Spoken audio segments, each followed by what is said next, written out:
Okay, good evening, folks. Thanks for coming.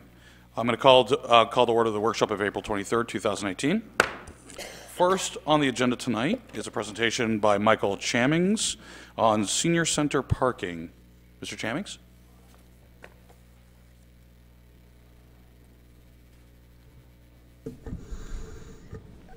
And Ms. Best? Evening. Okay, Good very evening, good, thank you. Mayor and City Council members. Michael Chamings, Director of Economic and Community Development. We're going to show you, which we really don't need 15 minutes for, but we have a concept that's been brought up for about a year now for additional parking. Now we have the senior center put into place, and what we have done is we did a conceptual drawing. So in your packet, we placed in the current area that the concept would be going into, which is here in front of the Hasty building. As you see, there's 3 trees and 2 benches in there. One of the trees has been split and was removed, it looks like a couple of months ago, a little less than a half a year ago, due to damage. And what we're looking at as a concept is to pick up some parking spaces and to put a walkway, a handicap accessible walkway from the Hasty building up to the senior center. That would add 9 parking spaces, including 3 handicap parking spots, and reconfigure that area. I believe we've had people that are parking on that now, and they have some ball games out there. So the concept that we looked at for this.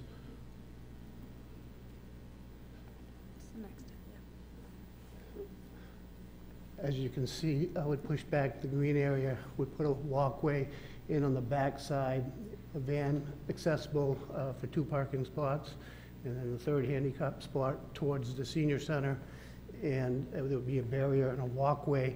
The projected cost of that is roughly around $20,000, or minus the tree removal, and we'd be looking at federal funds. The reason we brought this project forward is because we are looking at reconfiguring some of the green space. I think there's a lot of green space down there. Some more can be enhanced, but they are lacking some parking.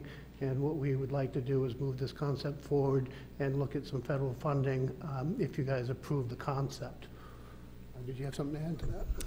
Yeah, so right now, when we put in the senior center, we really don't have a safe access for those who park in the Hasty parking lot to maneuver to the senior center itself. In order to go up on the sidewalk, they would have to cross the road, go along the sidewalk, and then there's still not even a dip down to safely go across the road back into the senior center. So the walkway is definitely one of the key focal points for us for safety reasons. We also have summer camp kids that cross that road and play in that area sometimes in the summertime, so being able to have a safe place so cars aren't driving by or parents are stopping, parking in the road, letting their kids come out. This provides spots for them to pull in, safely get their children out, cross the crosswalk where they need to, and then return back safely. We have plenty of green space, obviously, down in Pettingill Park as it is, so to eliminate just a small section, but to gain some much-needed parking and a much-needed safe access from Hasty parking lot to the senior center was beneficial for us. And to clarify the drawing, on the left-hand side, you'll see 2 handicap spots in place that are now faded out because those spots really don't exist because they are in front of a bay, a garage bay that's actively used. Did we have any questions? Well, thank you very much. We'll start off with Councilor Gary. Any questions, especially considering your activity, along with Councilor Walker, with the Committee on Aging? No, I don't have any questions. I fully support the project, and I know they speak the truth when we really need this for the safety reasons. So, thumbs up. I also support it 100%, and one of the big reasons I do is the van has no real place to park down there when it comes to the handicap area, and this will designate that area, and it's needed. It really is, and it's been needed for a long time. The walkway, like Sabrina said, the kids have been darting out into that street every which way from 100 feet up to 100 feet down, and that is dangerous. This will have some kind of control on what they do and where they dart from. So this is going to be a lot safer in the summertime, especially for the kids. Thank you. Councilor Fournier? Thanks for the thought that you put into this. It's long overdue. I'm very happy with it. I used to bring my grandson there for many years, so I know it's well needed for both seniors and children. Councilor Zanya? I agree with what's been said, and it's about time, and I'm really happy of the way it's planned out, and I'm glad to see that there'll still be some green space there. Councilor Young? Nothing to add. A couple questions, if I could. In this project, you said this is going to be utilizing 100% federal funds, home funds, or CBDG? Our first attempt, well, we wanted to come here to get approval of the concept and then start looking at what funds would be available. We'd be looking at federal funds first with this. If we use federal funds, some of those trees really should come out. One was already, but if the trees don't come out ahead of time, then if we take federal funds, which would be next year, we may have to end up looking at, we have to look at bat breeding seasons and make sure there's no bats that have been breeding in there, and that's a limited time in there. So our first goal would be looking at federal funds for that. Okay, very good then. If I could make just a couple suggestions, and maybe this is already in the plan, or when you get to the planning, and I will say right now, I do believe we have consensus from the council on this one, lacking of a straw vote. So I think please drive forward with this with all haste. Signage. The one thing I did notice that an increase in signage, if that's possible, to make sure that this parking is designated for the senior center only, or between hours, or however that might work, because that is obviously an extremely busy and well-utilized facility, and parking is tight, period. So I could definitely see that the parking could go not to its intended use. Yeah, that's definitely an area that we would explore further. We didn't get that deep into it. There are regulations how many handicap spots you need per others. You can fill out all you want with that, but we were going to have more discussions with that. What we wanted to do, I believe it's been brought up informally in front of the Recreation Committee, but we want to bring it forward to both the senior group and the Recreation Committee to get input and then get the concept a little tighter, then bring it back. Very good. Okay, well, thank you very much, both of you, for your time. We appreciate the thought on this, and keep us apprised of how this progresses. Thank you. Thank you. We'll move right along to topic 2 on the workshop, which is a presentation by Ms. Boutenot, the Citizens Advisory Committee, to discuss the budget for this upcoming year.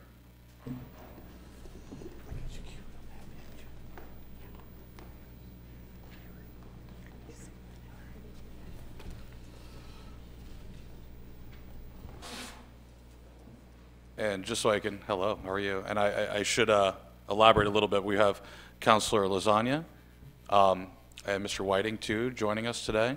Are there any other members of the Citizen Advisory Committee in the audience? Good. And before we get going, I just want to say... Belinda is. Oh, of course, Belinda. And I just want to say thank you very much for those of you that are here and those of you that are not here today. The work that you do often goes unrecognized. It can be thankless at a lot of times, especially on the volunteer side. So thank you very much for doing what you're doing and taking the time out to present, this plan to us. So with that said, please continue. So I'm obviously new to the committee, but I was involved in on the February 18th. February 28th. Thank you. February 28th meeting. And I look to Mr. Wedding to be able to give us some historical context if need to, and obviously Yvette knows what she's talking about. Yvette and I talked about this, pulling back a little bit and looking generally about how the Citizens Advisory Committee works. And one of the things we thought, and certainly jump in because we haven't discussed this, would be for the council to meet with the committee in the fall. One of the things is there's money there, and there's some projects that could be funded by CDBG funds, but without aligning and being able to have enough time for the council to say, here's something I've heard about, here's an idea, let's think about this in terms of moving forward with funding.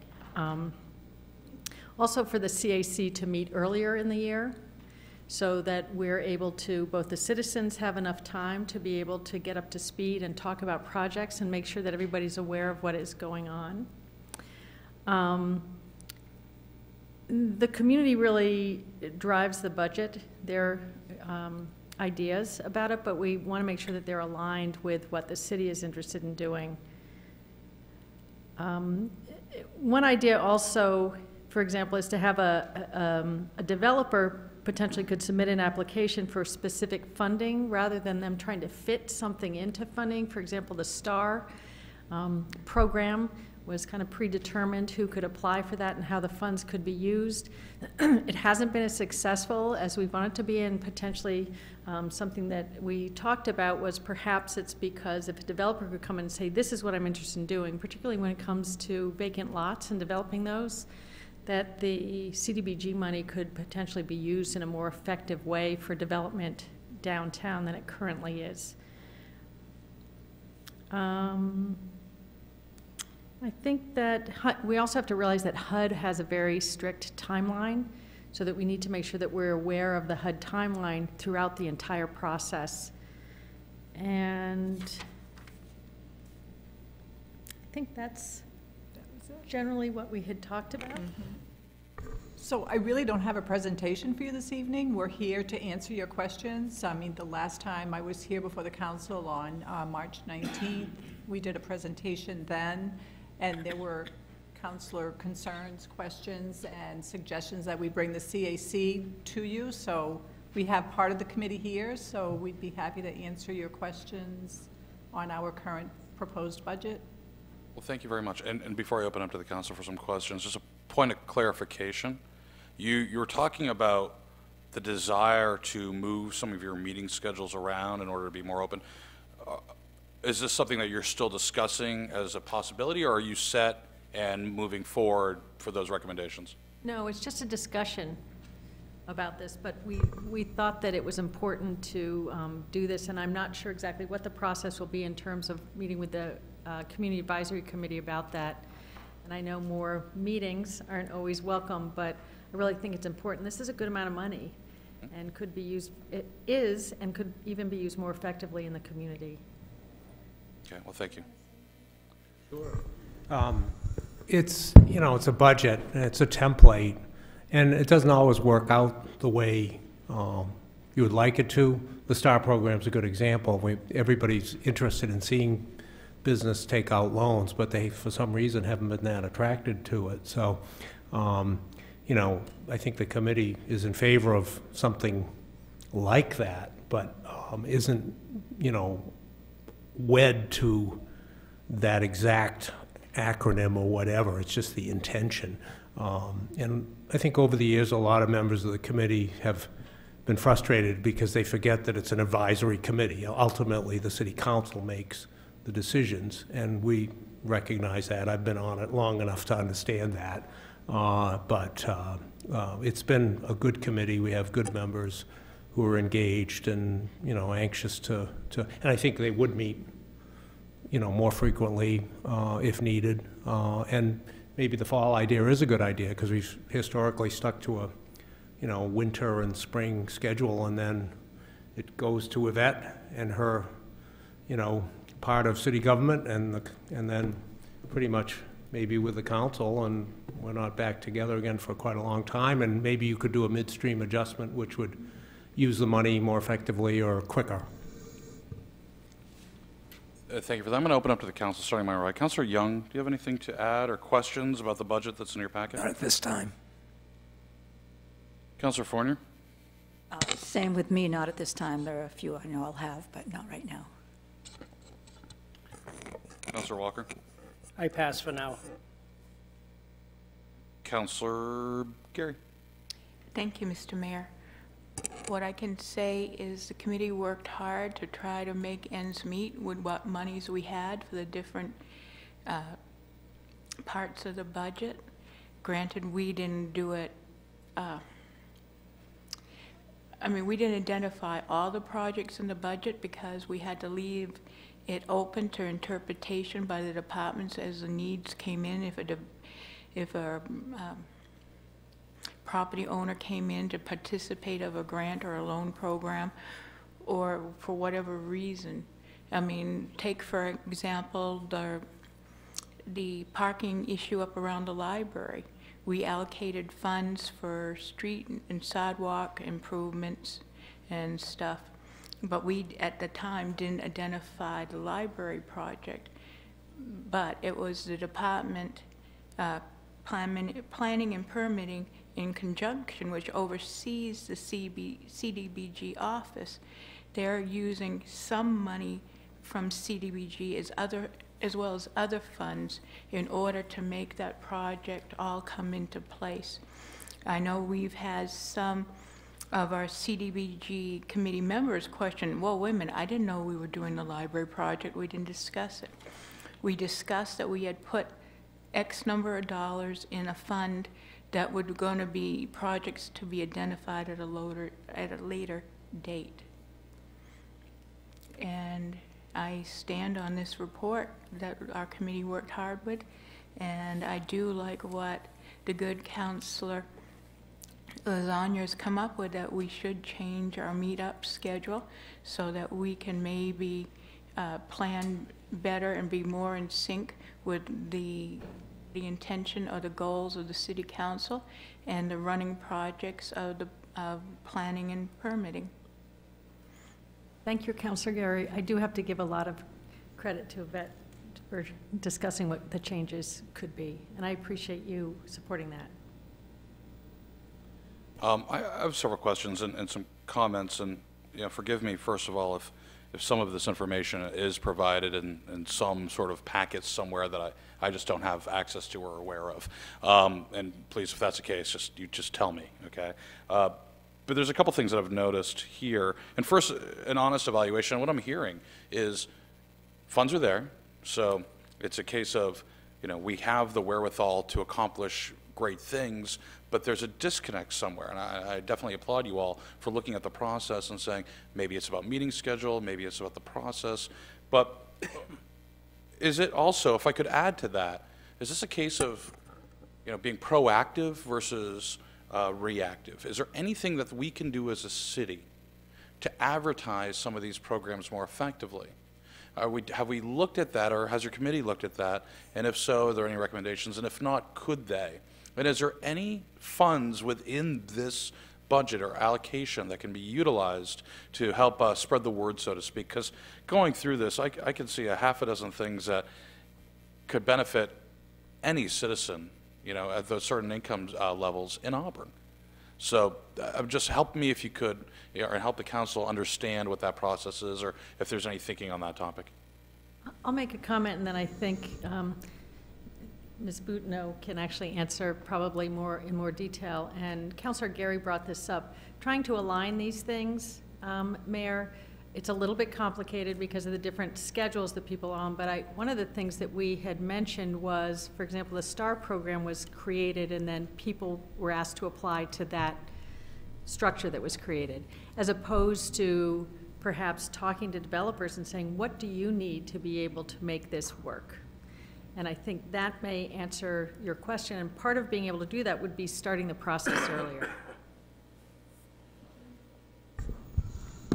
So what I'm noticing is, as far as marketing, I'll answer that question first. We do have some funds that we can market, but for instance, our housing rehab program, that is very successful, and that's by word of mouth. One neighbor has, their heating system goes down and they need to have it replaced. We come in and help them. They tell their neighbor and then they hear about us. So that program doesn't need marketing, but the STAR program it's been difficult to get the word out, and we have tried. We have put it out on the website. We've had articles in the newspaper.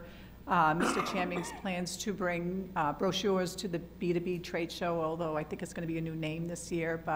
So we do try to market our programs to the specific audience, and also Community Concepts. We partner with them for financing, so they should be putting the word out for us as well. But what I hear in the HUD world, and it's not just specific to this community, that economic development projects are tough. They just don't seem to generate the interest that a housing rehab program or a public infrastructure project would. Yeah, and I could definitely see that. And by nature, very demotivating the application process, and I applaud Auburn for actually having a very streamlined process. I would like to see in the future, as a lower priority, for the council to be presented with some analysis on, over the past couple of years, some victories. For example, how many applications for weatherization have been received? How many were granted? What type of economic activity, even though it might be hard to quantify, was generated through these federal funds or matching funds or grant programs, and default levels and so forth like that. Again, if there's something there, maybe in a workshop post-budget season to see that, I think it's important for the people to actually understand the benefit of the programs that are being offered, and that will, I think, help motivate and bring awareness, if you would. Mm-hmm. And I'm thinking forward to our Sesquicentennial celebration. Those neighborhood challenge grants are phenomenal. Those can be used in I'm sure, a variety of different ways yet to be thought of.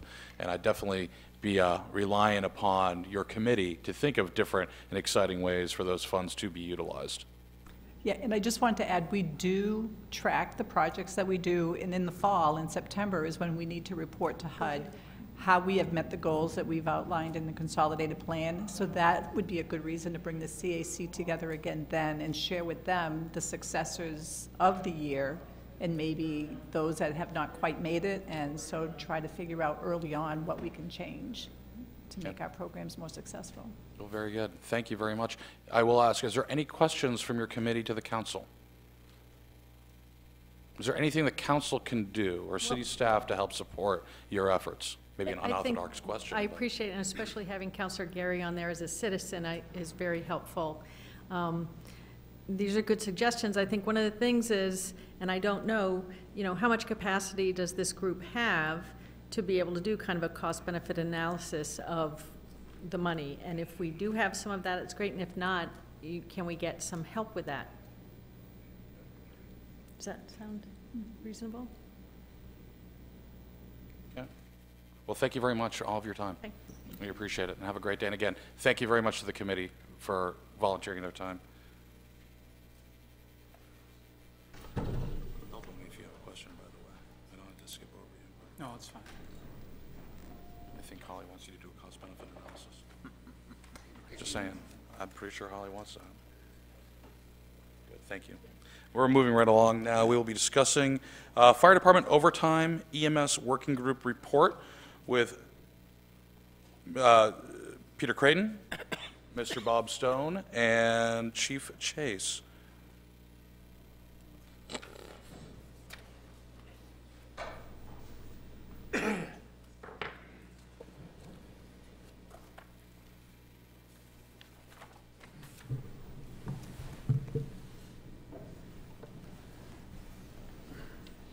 Captain Scott will be joining us as well. Very good. Good evening, Mayor, council members. As you know, there's been a lot of discussion in the last few years regarding fire overtime and EMS issues, emergency medical services. There was a working group formed, as you're aware, and we met 4 times, and the 4 of us are going to present information to you. The group was established to review overtime expenditures in the Auburn Fire Department, gain an understanding of why the overtime exists, and determine why it continually exceeds allocated funds authorized in the budget. Additionally, EMS was reviewed and the EMS-related expenditures. This is the membership of the working group, Councilor Hayes, Councilor Titus, who are not able to be here this evening, who happen to be on vacation. There is a presentation coming up as part of the FY19 budget process by the fire department on May 7th, so it was agreed that we should go forward without Councilor Hayes and Councilor Titus here. Former Councilor Bob Stone served as citizen on the group, as well as City Finance Director Jill Eastman, the President of the Fire Union Mike Scott, who's here with us this evening, the Vice President Eric Poland, former Fire Chief Jeff Lowe, and our new Fire Chief Bob Chase, who will be introduced to you later this evening, who you have met. He's been on board since January as the Deputy Fire Chief. I'm going to kind of tee this off, and then I think all of us will probably have comments as we move forward. I do want to thank Chief Chase for putting the presentation together. We did a lot of work over the 4 meetings.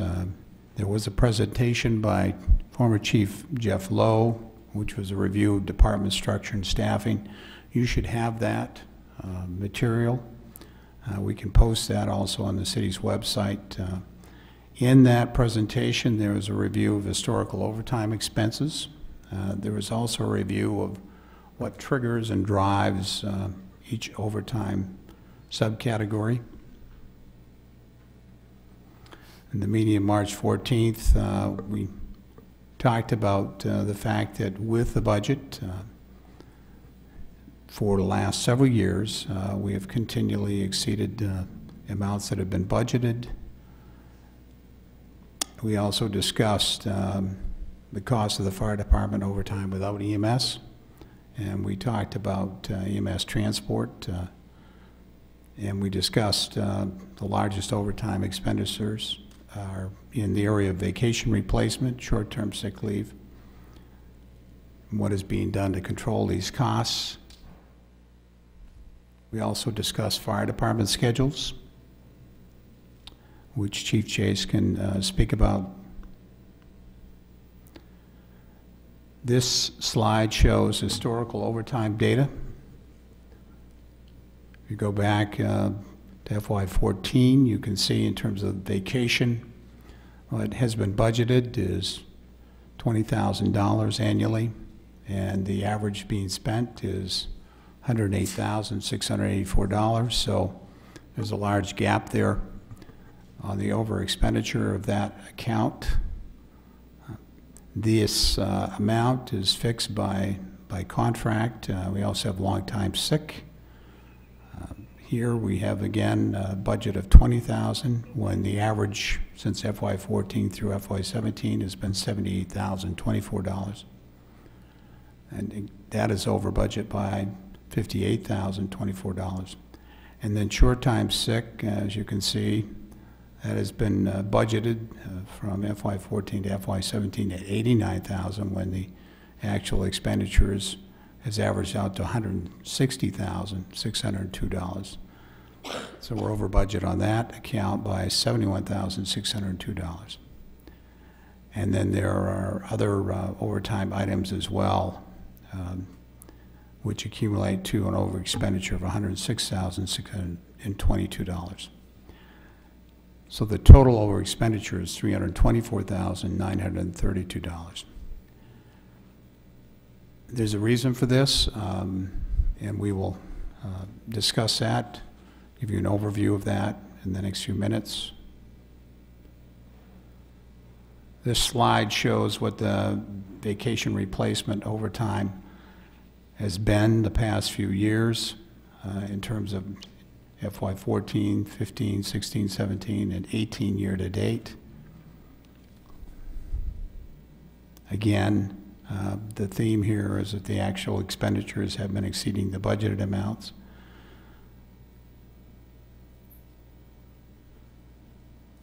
The good news is with the most recent hiring of the 4 full-time firefighters, there has been a positive impact on overtime expenses. This was what we hoped would happen when this was discussed during the FY18 budget process. Again, Chief Chase can speak to this, but we have seen a positive impact in terms of the overtime coming down. If you want me to stop at any point, I can do that. Keep it going. Short-time sick replacement overtime, once again,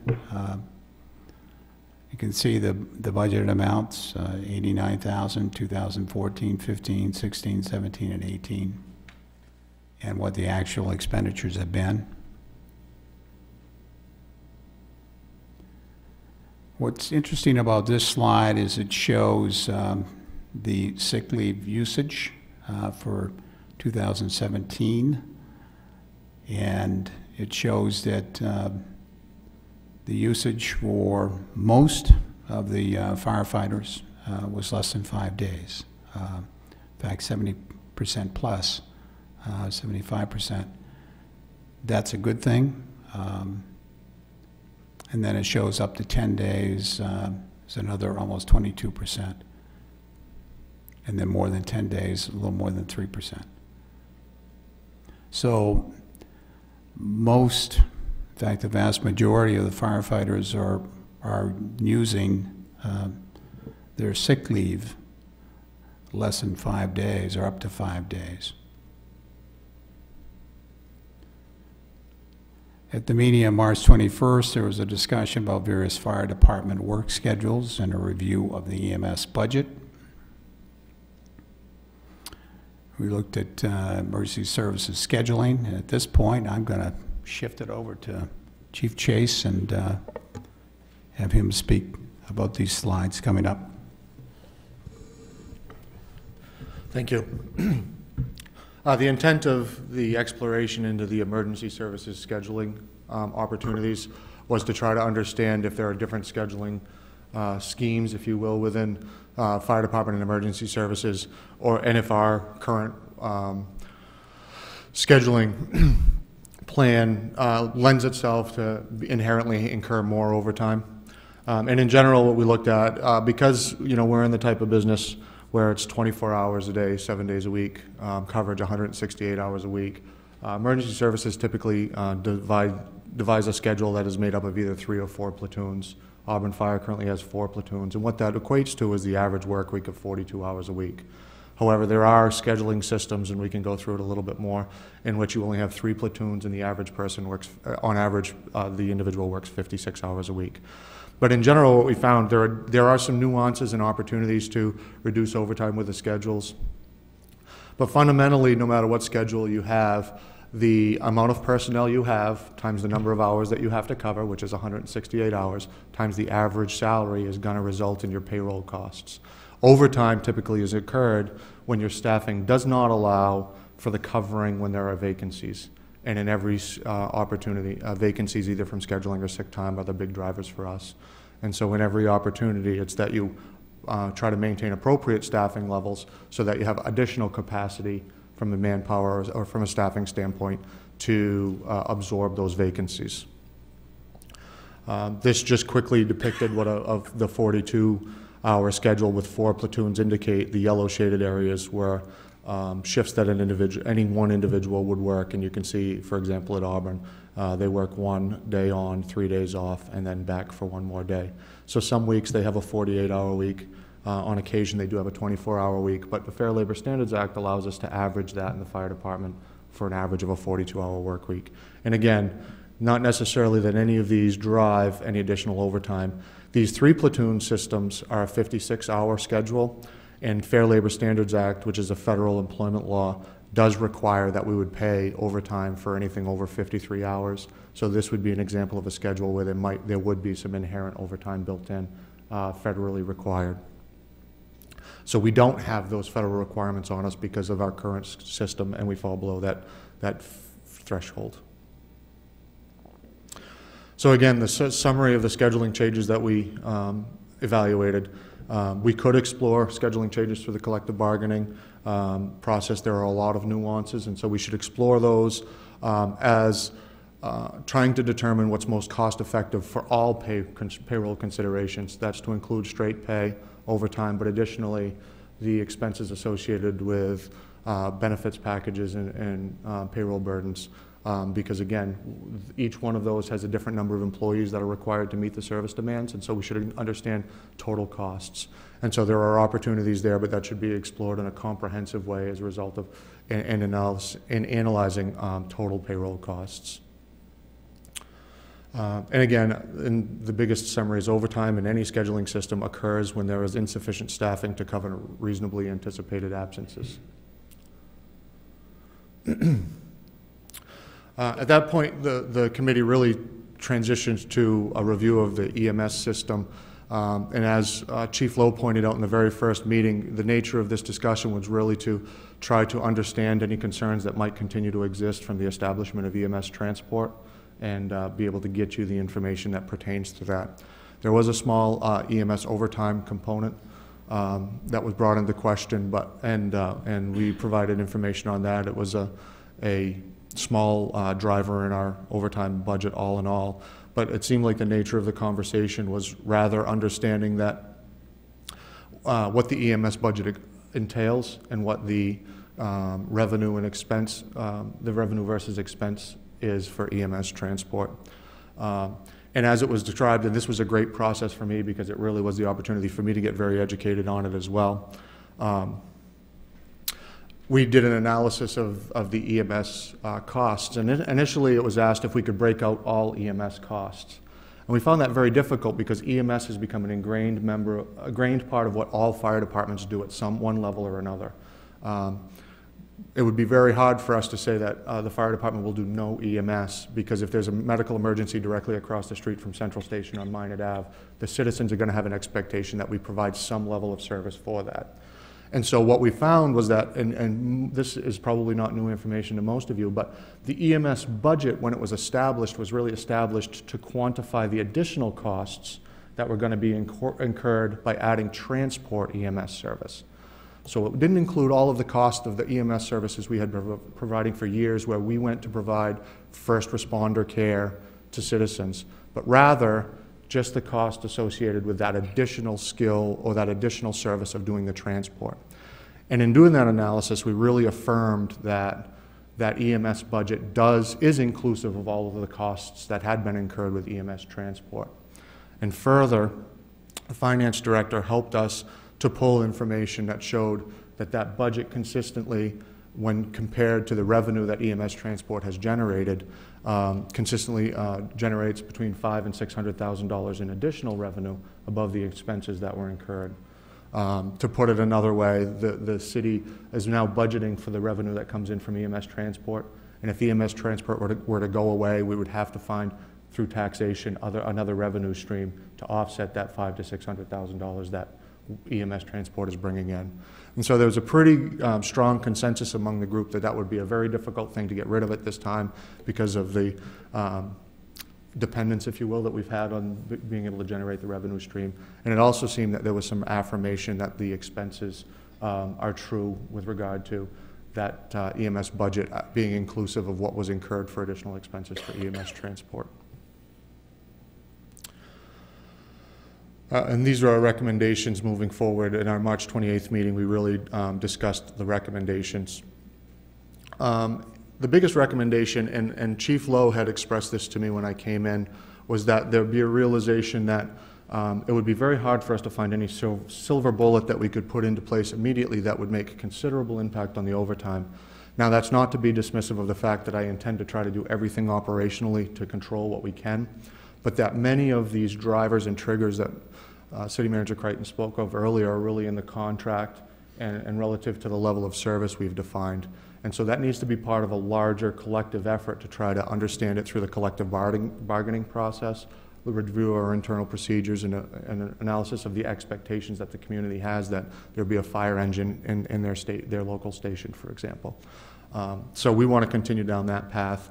But also, I'll start working immediately on trying to get better data collection in place, because we're not going to be able to drive any improvements until I can really understand where it's all going and if there are tweaks that we can make to make incremental changes. An additional recommendation, and the city manager may be able to speak to this a little bit as well. He's recommending that, and this goes to the question that was in an early slide, but we showed 5 or 6 years of history where there's $80,000, $90,000, $100,000 in expenditures, but for that same 5 years, it was a $20,000 budget. And those aren't, it's not a elective, I don't have the option to change those expenditures because a lot of them are driven by the contract language and the need. And so why are we continuing to budget those items in lieu of not being able to address them until the contracts opportunities come up? And so he's going to make some incremental adjustments in his proposed budget for your consideration with regard to these that had the largest outliers. and in an attempt to actually make the budget more reflective of what the actual expenditures are. And again, this is in no way dismissive of the fact that we feel we need to continue to work on it, but that those changes may not be overnight, and we'll have to work through them in a systematic way. And then, again, because of the affirmation that came out of the EMS analysis, there really was some sense that the EMS budget is inclusive of those costs, and you may want to consider in the future there just being a combined fire and EMS budget. If the initial intent was to keep those expenses isolated and separated, to just justify that the EMS is a revenue generator, that seems to have been affirmed at this point. So it would be in your court to decide whether or not you thought there was still a need to keep the two separated, if you wanted to see further data, for example, for that reason. You want to come up?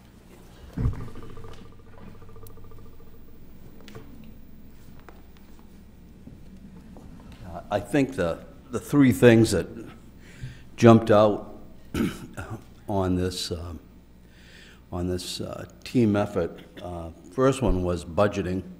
As you can see, we're budgeting at $20,000 for a lot of categories, and we're spending much more than that. So I don't think our budgeting has been realistic when we're spending $169,000 and budgeting $20,000.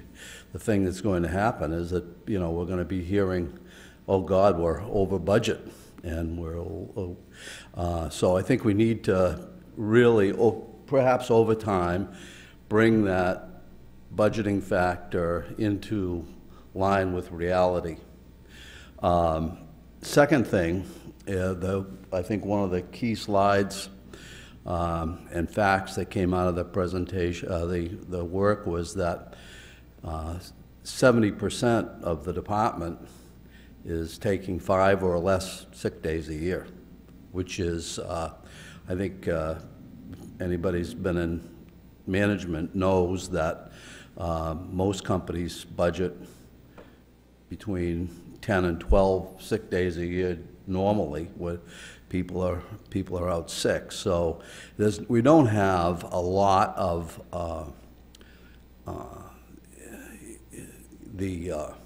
we just don't have a lot of abuse in terms of gross days taken out. I mean, we had 3.3% of the departments taking more than 10, but 70% are taking 5 or less. And I think the platoon system, where we bring, when one platoon works 24 hours on and 3 days off, helps in that respect, because if you're sick on day one, you have 3 days to recover till you get to the next day you're scheduled to work.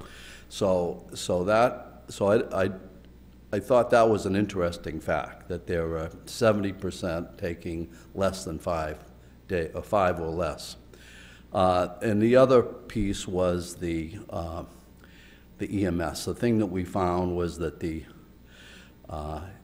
high percentage of the staff are both EMTs or paramedics and firefighters. So they're very interchangeable. And you know, so we looked at again, and as we talked with Jill a number of times over the preceding 2 years about what the bottom line, the net profit of EMS transport is. And it is, you know, $500,000 or $600,000 a year. And so if we would take that out, there's going to be a hole in the budget that's going to have to be filled by taxes or fee income of some way to get to run the department. So I think we really looked at everything. We looked at everything in depth, and as a citizen, I'm quite satisfied that you know, there's some things we can do to improve. We talked about more data, but generally, the department's being run just about as good as you can run it, given the existing collective bargaining agreements that are in force.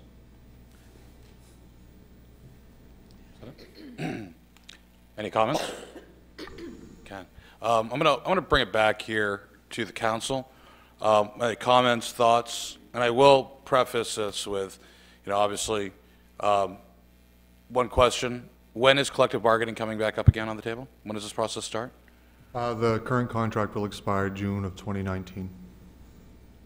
Okay, very good, thank you. So, obviously, when we're talking about this, let's keep in mind that there is a contract in place, and it's to be renegotiated by June of 2019. So, Councilor Gary? Thank you, Mr. Mayor. Thank you very much for your report. I haven't had a chance to read it since we just got it. I've been asked by constituents, have you looked at changing the hours of our shifts, like going to either an 8 or a 12-hour shift? And is there any cost savings in doing that? One of the shift schedules that's common in emergency services and that we did explore is 10 and a 14. And those typically run 10-hour days and 14-hour nights. And again, it depends on how many platoons you have, because either way, it's going to break out to an average 42-hour week or an average 56-hour week. So there are options to look at it. But we didn't necessarily run that whole gamut through with regard to scenarios, because at this point we're at least bound by the collective bargaining agreement. But the opportunity to explore that as an option as part of the collective bargaining process is on the table, and we could certainly explore if that's cost effective. So in other words, and it's not off the table, I mean, it's not, I don't know unions and I don't know fire because it's not my expertise.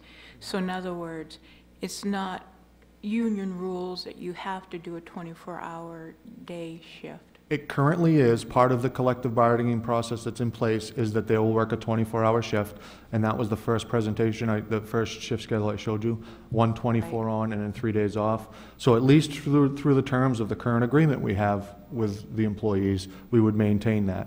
Now, if we could show, as we get into the negotiating period, we could do an analysis and understand whether or not there's a cost savings for other opportunities, and then bring that to the table for collective bargaining and try to work out that as part of a new agreement.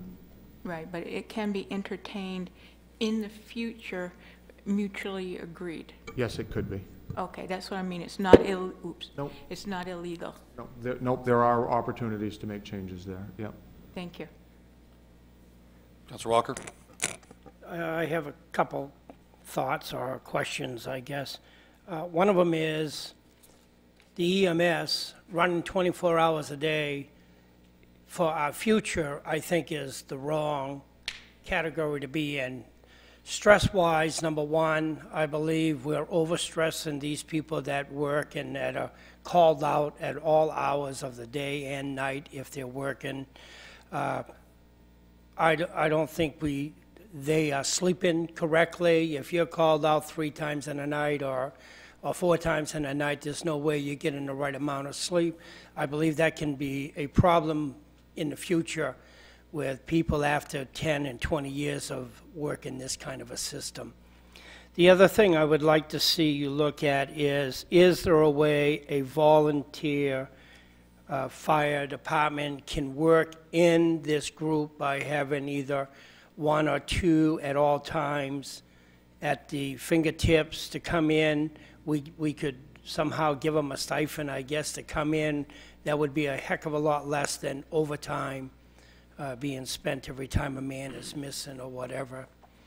I know no one likes to see a fire station closed, but I would like to see us look at if we were to close something part-time, or maybe it's moved out of there all day and only at night they're there. I don't know what the real scenario would be, but I think we need to look at it so that we know is there a cost savings somehow for the taxpayer of the city.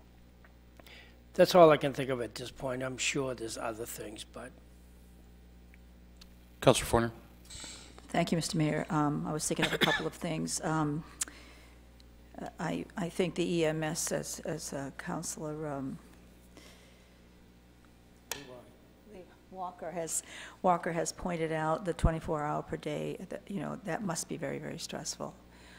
Maybe they're used to it, but I was thinking in terms of things that we had done at the county level regarding the sheriff's schedules, and it was kind of creative in the way that Sheriff Sampson managed his schedule and people, and he had a lot of people who were not necessarily full-time people, but there were a lot of part-time people and retired people who'd worked in the sheriff's department before, and he was able to kind of make ends meet that way. And I would just suggest, if you haven't spoken with him, he might have some ideas. Not that you don't know what you're doing, that's not what I mean, but I think sometimes you can come across some ideas that someone has already, because I know we talked about this a lot when I was on the commission, so that might be a possibility to look at. I also was thinking, do we have the right amount of staff fulfilling these obligations? Another question that I had was, have you studied other cities and large towns, their schedules, to see, per capita, what do they have for amount of staff members, of people on board, and what does their configuration look like, just to see, make some comparisons to see. Maybe you can tweak it a little bit. Oh, maybe this is a great idea. Let's see if we can steal that idea and see if it works, and try it for a short time. I know that we are constrained in terms of contracts, but there are things that we can try on a trial basis. I want to preface this last question by saying I've always been very, very impressed and happy to see the response time among all EMT, fire, police. I mean, I think we're very fortunate. There's not a long time to wait. I mean, things happen and bang, they're there. You guys are all there, and I commend all of you for that. But I should know the answer to this question. This is my last question, is that when an emergency takes place, everyone comes. So tell me the reason for that. I just need to have a little background on that. No, actually, and it continues to evolve, but there's actually a tiered response system. So there are, to start at kind of a minimalistic response, there would be medical calls that are tiered. They're tiered Alpha, Bravo, Delta, Charlie, and the first 2 tiers would get only an ambulance response. Tiers that are categorized as higher, chest pain, things that are very impactful, might get an engine as well, because it takes additional sets of paramedics and whatnot to meet those skills. Similarly, with fire calls, if it's a call that comes in for a home smoke detector activation, you might just get the engine out of the district. However, if it comes in with some kind of confirmation that there's smoke in the house, you're going to get other district engines and the ladder truck. And then if we have a working fire, that may be upgraded. The important thing to remember is our EMS providers also aren't just EMS providers, but when we get a working fire and there's a full alarm assignment, those 4 individuals that were on those 2 ambulances are fighting fire for us that day. And so it really does augment. It's a great way from a cost-effective standpoint for them to multitask and have that personnel slot fill 2 roles for you. It helps us with fire suppression and then their EMS as well. So there is a tiered system. So not every emergency gets everyone, but sometimes it's hard to see behind the scenes how that becomes stratified for the response. Thank you. That really explains a lot what I was thinking of. I just couldn't quite wrap my head around it, but that really makes a lot of sense. Thank you very much. You're welcome. I think Chief Chase was talking about the great corned beef smoke disaster at my house on St. Paddy's Day. I hope my wife's not watching. She swore she did everything correctly. And thank you for that very quick response time to my home that day. Councilor Zani, I'm sorry. Thank you, Chief. This is extremely helpful. So I want to note that the Auburn Fire Department has, and is it iOS standard rating? ISO, yep. ISO, very good. A very good rating in that. It does, and that yep. says a lot. And that's very impactful to the citizens with regard to insurance rates. But what drives that is things like our ability to get personnel and equipment to the fire and the timeliness of it, and our fire prevention efforts. And it's pretty comprehensive analysis by ISO to determine how they're going to adjust and set insurance rates in the city. So congratulations about that. Thank and you. that if citizens understood that, I think they would really see what a great job you guys do. The other thing is the EMS program running very well. I think people were probably skeptical about it being able to be not only self-supporting, but be able to actually bring in revenue. And finally, in the report that I read, it said that only about 10% of this is under your control in terms of the being able to move people around and make changes. Yeah, so the discretionary overtime, if you will, are opportunities for some things like during severe incoming storms, sometime because our response times are delayed, we'll make sure we have additional people to help with that. That would be one discretion. Senior management team meetings, to be able to get the most senior officers together in a room at one time so that we can do some strategic thinking and planning. Those are the minimalistic opportunities for discretionary overtime. That equates to about 10% of what the previous chiefs have had control over. The other 90% really is driven by the fact that there's an expectation that both in the contract and from the public that an engine's going to show up with the right number of people on it. And so if somebody calls in sick, there's that both contractual and expectation requirement that we fill that spot so the engine still shows up. And those types of driven overtime drivers really account for about 90% of the total overtime. But that 10% that you have control over, would it be more would it be helpful if you had more control?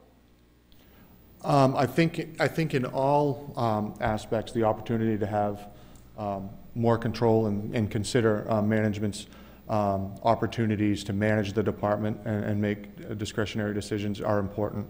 But again, those are really items that we certainly, I think one of the best things that come out of this group is a deeper level of understanding among all the participants of what those drivers are, and so that we can go into collective bargaining collectively. I know Captain Scott wants to talk about these issues too, so we all have an understanding of what those are, and I think we can work together better moving into that process. I think there are management opportunities as well to look at how we collect data, how we look for trends, and we should be working those paths parallel.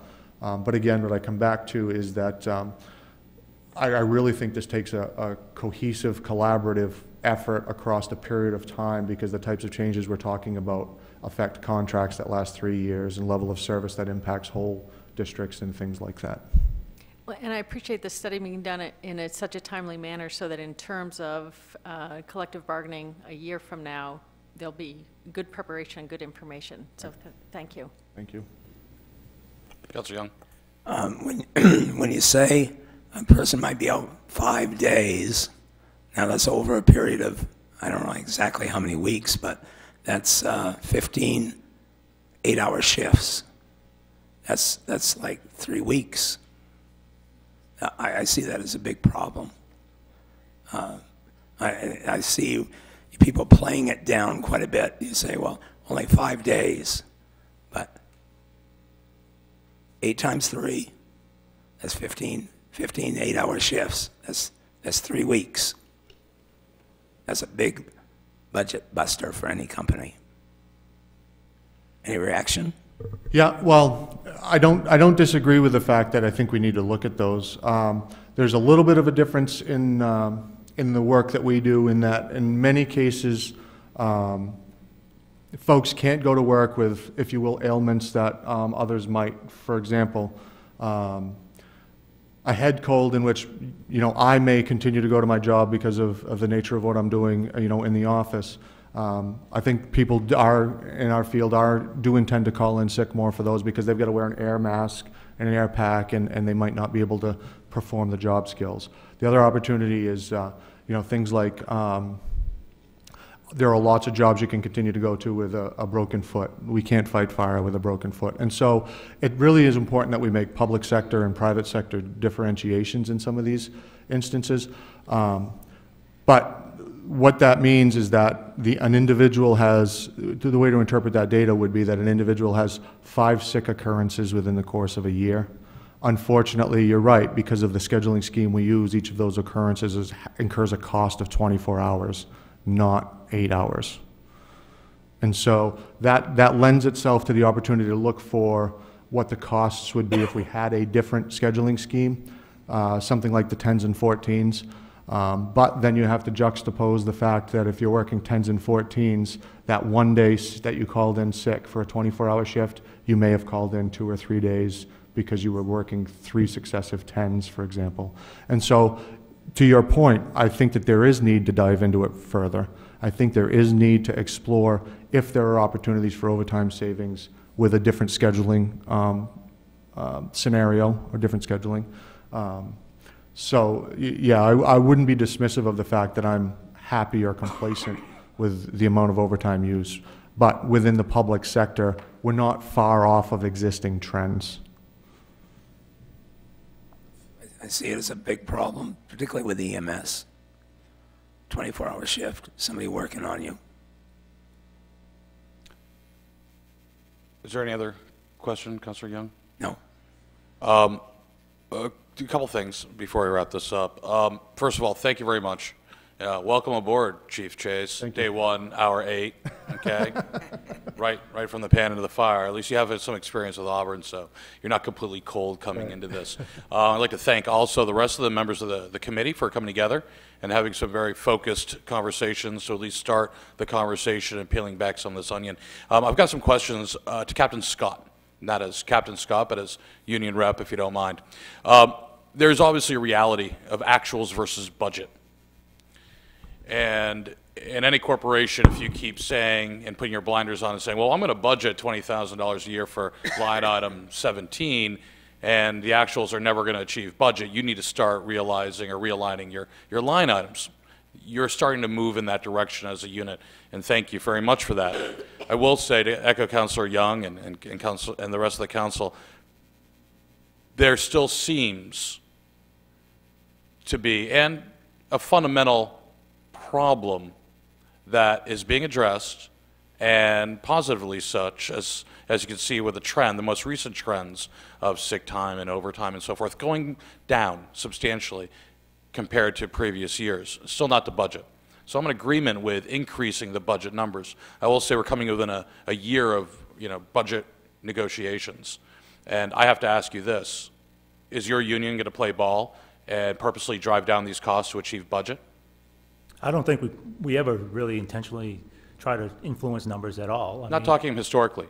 Going forward, from today to the end of the year, is your union going to strive and make a concerted effort to hit budget? I honestly don't know what individuals do. I mean, I don't think we're going to try to influence numbers at all. I mean, the numbers are what they are. The reason why they're lower this year than in previous years is because we've increased staff levels. With increased staff levels, you have less opportunity to hire overtime. I mean, last year, overtime was going around a lot because we were short-staffed. And when you know you're going to have 2 people out on vacation, which is, that's what we can currently book for our vacation time, is a maximum of 2 people out. When you automatically have to hire one, knowing that, there's vacation time built in. With the current staffing levels right now, with the 2 people out on vacation, they don't need to hire anybody. So that's going to reduce the overtime numbers down because we brought our staffing levels up to where they should be. So, and that's going to have also impact on the short-term sick leave, long-term sick leave, because we have that additional staff, which for us, when you looked at that vacation overtime replacement, our biggest months are July, August, June, July, August, and September. That's when people take vacations. So when you look at our vacation hours, those months have already gone by. So the greatest savings if we would have increased the staffing would have been during those summer months. But that didn't take place until almost Thanksgiving. So we as a city lost that opportunity to save some money by hiring those additional staff a little bit sooner than what we did. So next budget year, the vacation overtime replacement really should be 0, because we should have 2 additional players per shift, so there wouldn't be any overtime incurred because of vacation time. Now, when you have somebody out on sick leave on top of the 2, then you would have overtime. So our overtime numbers should be down come 2019 than what they were for 2017 or 2018.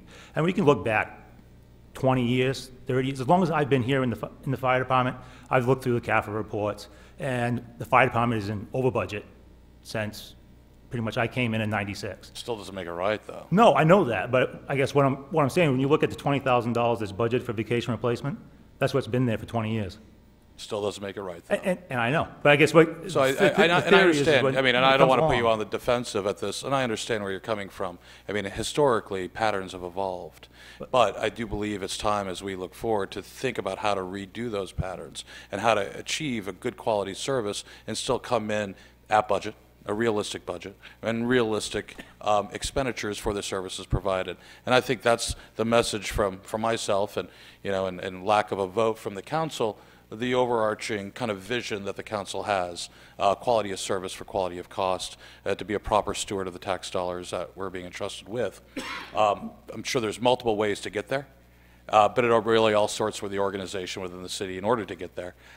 So I'm looking forward to seeing some of these positives that the city manager and administration has done to hire more staff, to continue and to start a more positive or different way of doing things by membership, by the council with regards to policy, and looking at ways in order to get that quality service for a realistic budget, if you would. So that's my statement on that. I think this could go probably 100 different ways with a bunch of suggestions from a bunch of rank amateurs with fire, okay, which we're going to save, obviously till a more appropriate time, maybe the next negotiation season.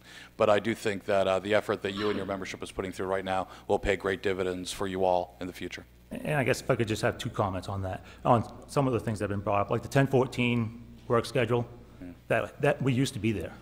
I believe probably close to 30 years. It was before I came on the fire department. So it's been probably over 30 years that we were 1014, and then we went to the 24 and we talk about sleep deprivation and stuff with the 24-hour shifts. Try working 2 10-hour days, then two 14-hour nights. Your sleep schedule is all over the place. Whereas at least with a 24-hour schedule, you have that one day that you do work the 24 hours and you have probably a messed up night. And as you get older, you notice that a little bit more than when I was younger. But you have those 3 days to recoup versus, having those consecutive days and consecutive nights. So, I think that, given the overall complexity of this, our collective bargain agreement is an agreement between you and us. And so just as much onus as you put on us for that collective bargaining agreement, the onus is on the council also and on the city manager. So, I continually hear it's the union, but this agreement was agreed upon and voted on by both the union and the city. So we want to provide the best possible service to the citizens while trying to provide our job to be as safe as possible. So I think ultimately we want the same goal. We all want to be able to provide a good service to the citizens. And we reached that through that collective bargaining agreement. And when we came into the table, we sat down during negotiations, we talked about staffing levels. And at that time, Chief Roma sat there and said, well, you're lucky they're only asking for 3 because the national standard is 4. And so, we can go down that road and we're always open for discussion. We came to this table here as willing participants. And I believe you can talk with ex-Councilor Stone, Councilor Hayes, and Councilor Titus. They asked questions, we answered. And we weren't trying to hide anything. And we're not. Everything is pretty much black and white. As Councilor Walker knows, when they talked about closing down the station and doing brownouts, I was straight up front with them. It's going to be closed down almost 300 days out of the year. And it would have been. Because the overtime at that point with the staffing levels that we were at, it was going to be closed majority part of the year. So we have to, there's no doubt that we have to look at different things differently. We looked at different work schedules, and most of them don't necessarily save money because we're still paying for the same amount of time. No, I think you're absolutely correct, Captain Scott, and your candor is very much appreciated. And you're right, it's a partnership, and both sides have to live up to their partnership in order to provide that good quality service. We all, I think, our goals are aligned.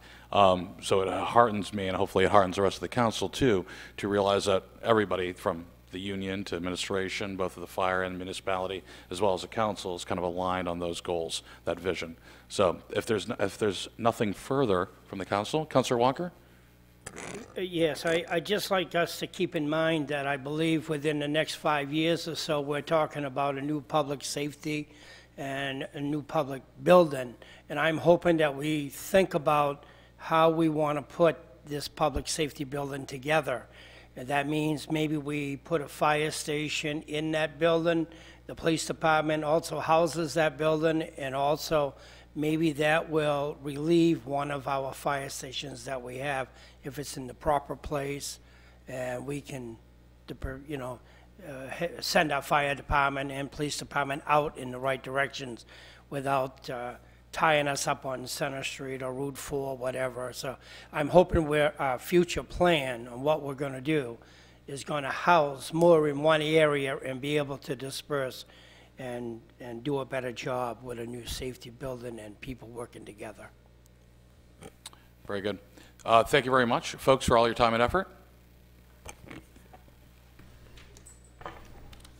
At this point, that was the last item on the workshop. I am going to call the workshop to close. We'll reconvene in about 19 minutes for our regularly scheduled city council meeting. Thank you.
Secret societies, type stuff, skull and bones. Where pegs in a round hole or the other way around. No, secret society.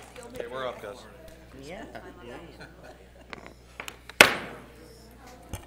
Good afternoon or good evening. I'd like to call this City Council meeting for April 23rd to order. Would you please all stand and join me in the Pledge of Allegiance? I pledge allegiance To the flag of the United States of America and to the republic for which it stands, one nation, under God, indivisible, with liberty and justice for all.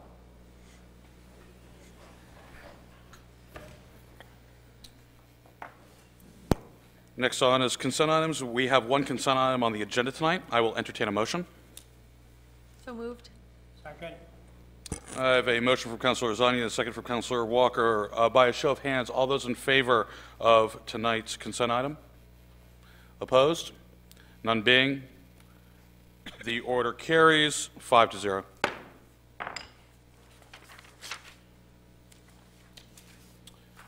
Next on the agenda is the minutes. Minutes for our April 2nd, 2018 regular council meeting. Are there any corrections to those minutes? None being, I'll entertain a motion to approve the minutes of the April 2nd, 2018 regular meeting. Motion to approve. Second. I have a motion from Councilor Walker and a second from Councilor Fournier. By a show of hands, all those in favor? Opposed? Abstained? None being, the minutes for April 2nd are approved. Next, special council meeting, April 10th, 2018. We have the minutes for this special council meeting. Are there any corrections to those minutes? None being? By a show of hands, or excuse me, I will entertain a motion to approve the minutes for the April 10th, 2018 meeting. Motion to approve minutes, April 10th. Seconded. I have a motion from Councilor Walker and a second by Councilor Fournier. By a show of hands, all those in favor? Approved? Excuse me, all those opposed? Abstaining. One abstain. Motion of 4-1. We'll accept the meeting minutes for April 10th meeting.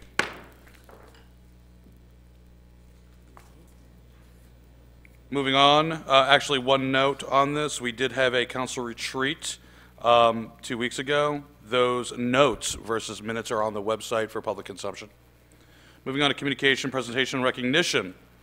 We have something to recognize. I'm going to turn this over to City Manager Creighton to introduce our new fire chief. Thank you, Mr. Mayor, members of the council. It's my pleasure to introduce the new fire chief for the great city of Auburn, Robert Chase. Bob Chase served as fire chief for the town of Rumford for 8 years. Came to Auburn in January, serving as Auburn's deputy fire chief. So you've had a long time that you've been here with the city. We're happy to have you.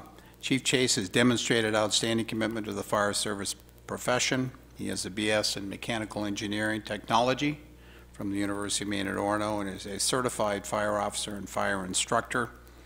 I am really pleased that he is here and that former Chief Lowe made the appointment of him as a deputy fire chief. That's to our good fortune.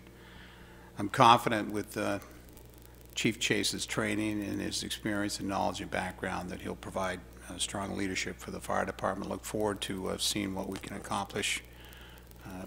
As you saw earlier, he provided I think a lot of leadership in terms of the work that we did with the working group on the fire overtime EMS issues. So, Chief Chase, would you like to make some comments?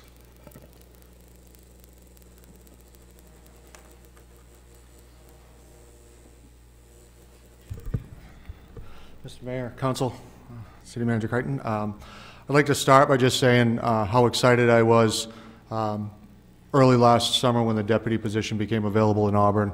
I really have for a long time held Auburn Fire as a pinnacle in the service, and I was excited that there would be an opportunity here. So I was really excited to hire in as a deputy, and when I did that and had discussions with Chief Lowe, I had kind of decided that I really wanted to make my goal to be the next fire chief of the city of Auburn. At that time, I thought I would have 3 years or so to prepare and to acclimate and to get familiar.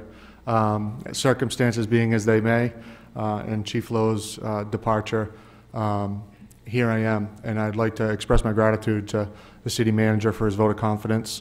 my gratitude to the men and women of Auburn Fire, because they've been incredibly supportive of us as I've started, and they've continued to outreach to me with their support. So I'm excited to work with them. I'm excited to work with this council and try to work through the issues of the department, move the department forward, and hopefully provide the best service that we can for the city of Auburn. So that being said, thanks, and I look forward to the future. Thank you. Congratulations. Congratulations, Chief. Thank you very much. Congratulations and welcome.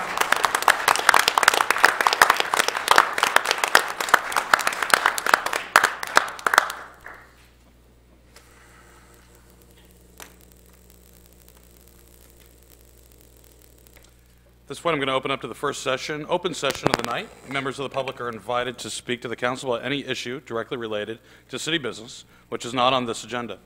I'll ask that you state your name and address, and please limit your comments to 3 minutes. And we already have someone up. This is great. 3 minutes? Thank you. My name is Larry Pelletier, 129 2nd Street. I'd like to address the council, the mayor, and especially our city manager. I'd like to talk about public service and talk about the former Parks Department. It was disbanded several years ago, and I imagine, I don't remember all of the talk about why it was disbanded. It was put into public service, or public works at the time, which is now public service. And certainly don't get me wrong. I work very closely with these folks nearly every day, and they're a wonderful group of folks, and they do their best. I'll submit many work orders for that department based on what I see during my daily walks. And they're always right there from Angela. When you call Public Works, you talk to Angela normally, and she'll fill out a work order depending on what it is, and it's generally taken care of on the spot or shortly after. But having said that, I've learned that there are priorities. When you call in a work order, there are certain priorities, because they can only do so many things. There are only so many people there, and their job is to do whatever needs to be done to maintain the city. But in the past, we had a Parks Department that had certain duties, and their charge was to take care of those duties. And then you had Public Works. They had a set of duties to do, and that was well done on both sides. Now what you've done is you've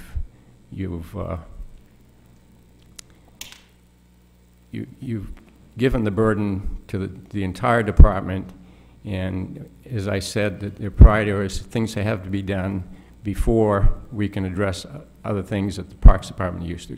So those things are kind of going by the side. So I'll get comments during the year from citizens, or I'll see something that needs to be addressed. For instance, in the wintertime, this has been another rough winter, so I'll be in Bonnie Park and I'll notice 3 inches of ice on the steps, and that area is used daily by many people, regardless of the weather.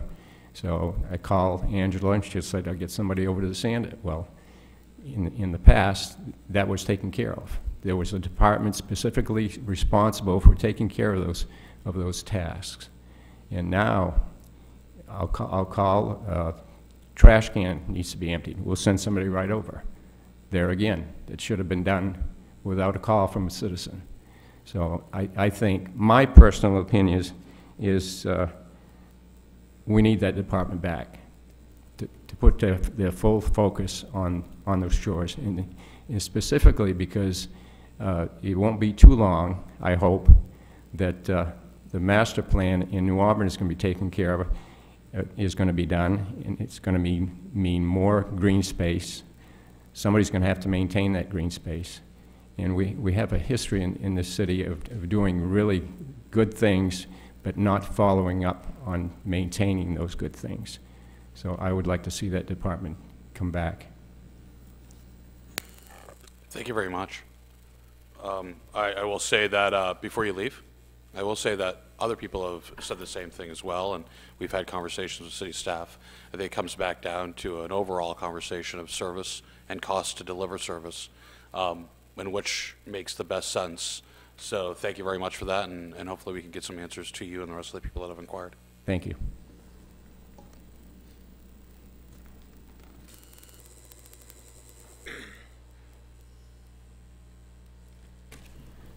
Joe Gray, Soapers Mill Road. In regards to the workshop, the EMS discussion was a lot of doublespeak with very few numbers. It's hard to have any faith when they don't produce numbers. Some of us have been asking since the inception of EMS for all of the numbers, and we're not getting them, ever. The new fire chief said that the expectation is that there's a fire engine in every local station, but often there isn't, because they're all at Central Station training. So they're not meeting their 4 minutes or 6 minutes response time because they're coming from the wrong area, because they don't stay home. It's disappointing that we're going to increase the budget instead of looking how to control costs. That was very disappointing. There was no discussion of minimum manning, which about 10 years ago a council got rid of. Then unfortunately they got rid of the city manager, and the interim city manager succumbed to the pressure of the union grievance, and they got their minimum manning back. To the best of my knowledge, there is no other fire union in the state that has minimum manning. Only us. That contributes to our overtime a lot. There was discussion about 8-hour shifts, 12, 14-hour shifts, 10, whatever. That would drastically decrease the overtime costs because of what Councilor Young said. Being sick for 24 hours is a lot different than being sick for an 8-hour shift. There was also no discussion of per diem help. Did you know that the richer places in Cumberland County, Falmouth, Cumberland, etc., they don't have a lot of full-time firemen. They use per diem help. And what that means is our firemen go down there on their day off and work for them. And they work for them at $18 to $22 an hour, no benefits. But our contract doesn't allow us to do that because councils don't read the contract, and we don't have a third-party negotiator, which we need to negotiate the contracts.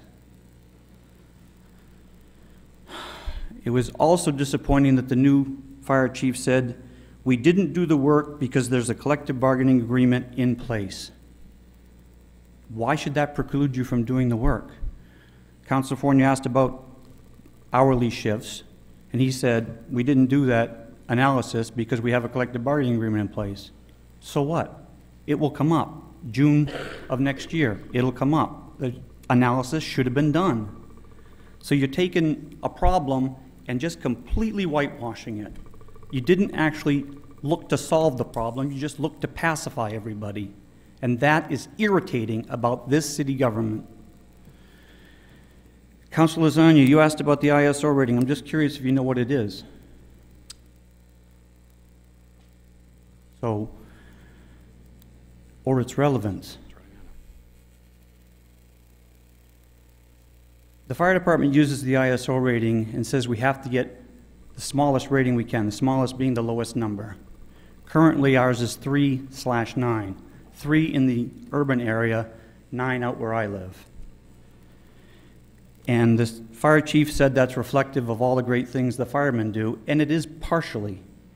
It's also reflective of the fact that we have a lot of fire hydrants and a lot of water pressure.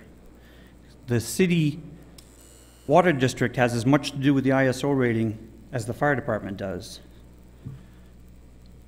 Further, it's almost impossible to get a 1 ISO rating. And everybody says that's the gold standard. But about 10 or 12 years ago, the city of, I believe it was Charleston, South Carolina, was one of the only 2 in the country to have the 1 ISO rating. And yet they lost 8 firefighters in a fire. So that 1 ISO rating does not make you infallible.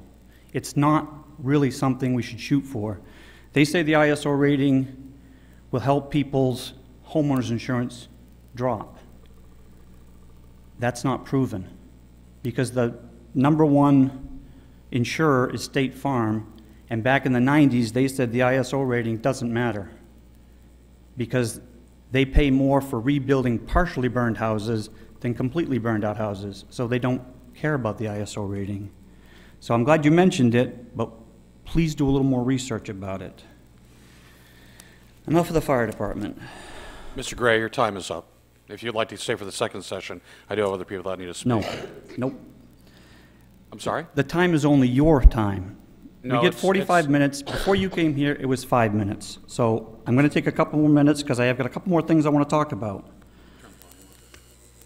Thank you. You can speak, but I just want the volume. Mr. Gray, let me be clear, and this may not be a popular statement, but I respect, obviously, first and foremost, what you're saying. The whole council does. Usually when we're having conversations, they're polite in both ways. You haven't shown that politeness to us. But that's on you. Now, you can smirk and grin, and that's perfectly acceptable. But we do have to be respectful for everyone's time. And if someone can't make a point in 3 minutes and have some dialogue back and forth to maybe correct some of the misconceptions that someone might be saying, that's for the public good. I don't want to sit here and lecture you or anybody else, but rules are rules. And we'd like to stick, and you've been well over 3 minutes already, and we appreciate that. There's flexibility. But it's really important that we try to get to the point and offer some constructive suggestions on fixing on the go forward. So take a minute. But I just want to make sure that we're clear on this.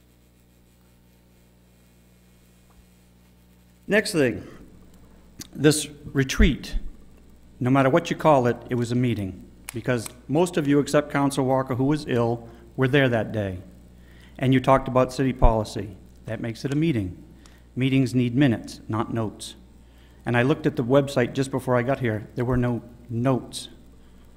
So that's another thing. Also, I sent a request for information to the city of who paid for that meeting, because this is not Washington, D.C., and we don't allow lobbyists here. Some of us want to know who paid for it. The city manager said, none of my business, basically, but it is. The last thing that I want to talk about, real quick, spring cleanup. Most people in this city love spring cleanup. That's the #1 thing they like. And we're told we're not going to get it this year because we don't have any money. But we found all kinds of money for all kinds of studies. We've joined a new MMA-type group. We give the city manager thousands of dollars for his car, and yet we cannot clean up the city. And believe me, the rural areas show that. There's trash everywhere.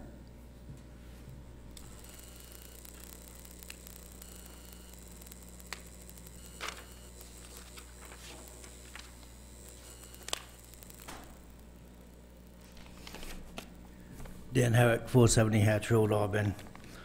I want to reiterate on what Joe said. Just this morning with the fire department, engine 2 was coming down Minot Avenue from Central Station with its lights on, heading into New Auburn early this morning. So they weren't even at their own fire barn. And this happens often, more than anybody wants to know. Our fire trucks do not stay in their barns that they're stationed for. They're all over this city. Second, I wanted to touch base on something that was brought up by Joel about spring cleanup. I have fielded probably a dozen or so calls on, is there a spring cleanup this year? I was a past councilor, people still call me. And you know what? I actually call them back if I don't get the message. And just to be respectful, I tell them, I don't know.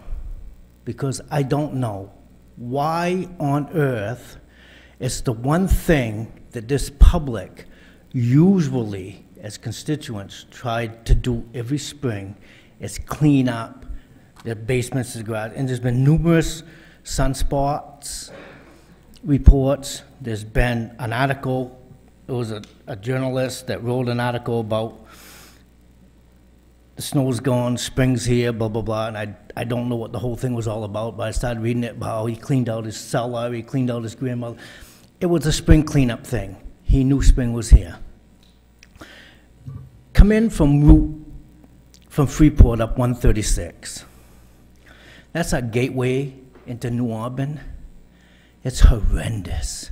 Start at the overpass and come forward into downtown. It's pathetic. Pathetic on the trash that's sitting on the sides of the road, in the people's dooryards, piled on their porches. And I was hoping that this year it would be one thing to have a spring cleanup to start moving some of this out. Budgets are tight. I understand that. Sat with you guys now today, and there's times when it's $50,000 to $60,000 to do a true spring cleanup. People take advantage of that spring cleanup, and I understand that, where you will have a pulp truck full of branches. That is an abuse, and I understand that. But the years that there was no money in the budget to accommodate a spring cleanup for all the constituents of the city, MWAC, there was money enough, was found to open up at least 2 weeks out of the year for the citizens of Auburn to bring their waste into MWAC for 2 weeks. That was it. That saved a ton of money. And metal was a big thing where it was put on the sides of the road, and we had a lot of junkers going around cleaning it all up. Auburn made money if it was left there, because they would take it and send it into Snitzer, because we have a contract, MWAC has a contract with Snitzer for all our burnt waste products and all our metal and refrigerator, whatever. So that, it all worked out. We probably never ever made any money, but it was a convenience to our constituents of this city. I don't know how many of you councilors got a phone call this past year on, are we doing spring cleanup? It's unbelievable. And it's something that we get it tucked to us as constituents of the city every year. And it's like buying a vehicle. Why would you pay $60,000 for a vehicle if you can't touch it or drive it? We pay our taxes, we can't touch it or drive it. But that little bit of cleanup helps us out. I don't need it. I got trucks I haul all the time anyway. I could care less. But for the ordinary citizen, I think it's a large help for everybody. They can get their cellars cleaned out, their attics cleaned out, whatever. It's called spring cleanup. And you don't want Lewiston to do it and not Auburn, because Auburn will truck to Lewiston. Mr. Herrick, I think you're absolutely right. Thank you. Hold on one second, though. I have yet to receive any calls on spring cleanup, other than from my wife, who was very irate because we weren't having it. I'd like to ask the city manager to present some numbers, obviously costs, savings, alternatives to a traditional spring cleanup, timing and so forth, present it to the next council during a workshop, next meeting. Is everybody kind of in agreement with that? That would be I do think it's an issue that needs to be brought up. I will state, though, I do want to think about the line between service and personal responsibility, and it disturbs me because I've seen what you're describing on Route 136, and I have to ask myself about why. Is it a service? Is it a service that is allowing people not to have any sort of internal pride or personal responsibility, and so and completely rely upon the city to do something that effectively is a fairly new phenomenon in the history of our city? I'm not sure exactly when it goes back, but maybe 10 years, 12 years. We haven't been doing spring cleanup for infinity. Well, we've been doing it for many, Has it? many years. It's been many years. Oh, yeah. Well, I'd like to look at it again. It's something that I think a lot of people have been talking about. So thank you very much for that point. But there's also an ordinance out there where you see places that I've seen on 136, there's an ordinance in place, and I know it for a fact because I sat on a council that put it there, that the property owners are responsible for cleaning up some of the messes that I've seen out there. I mean, when you got porches full, full, especially along the river where we get river rats. And I don't even want to get into that, but it needs to get cleaned up. And I believe that Mike Chambers has been called on some of the properties down in that area. Nothing's been done. But my thing is it needs to be either a spring cleanup or the city needs to take enactment on cleaning up some of these properties that are down in that area, if that's going to be our gateway coming into this city. Yeah, thank you. Second,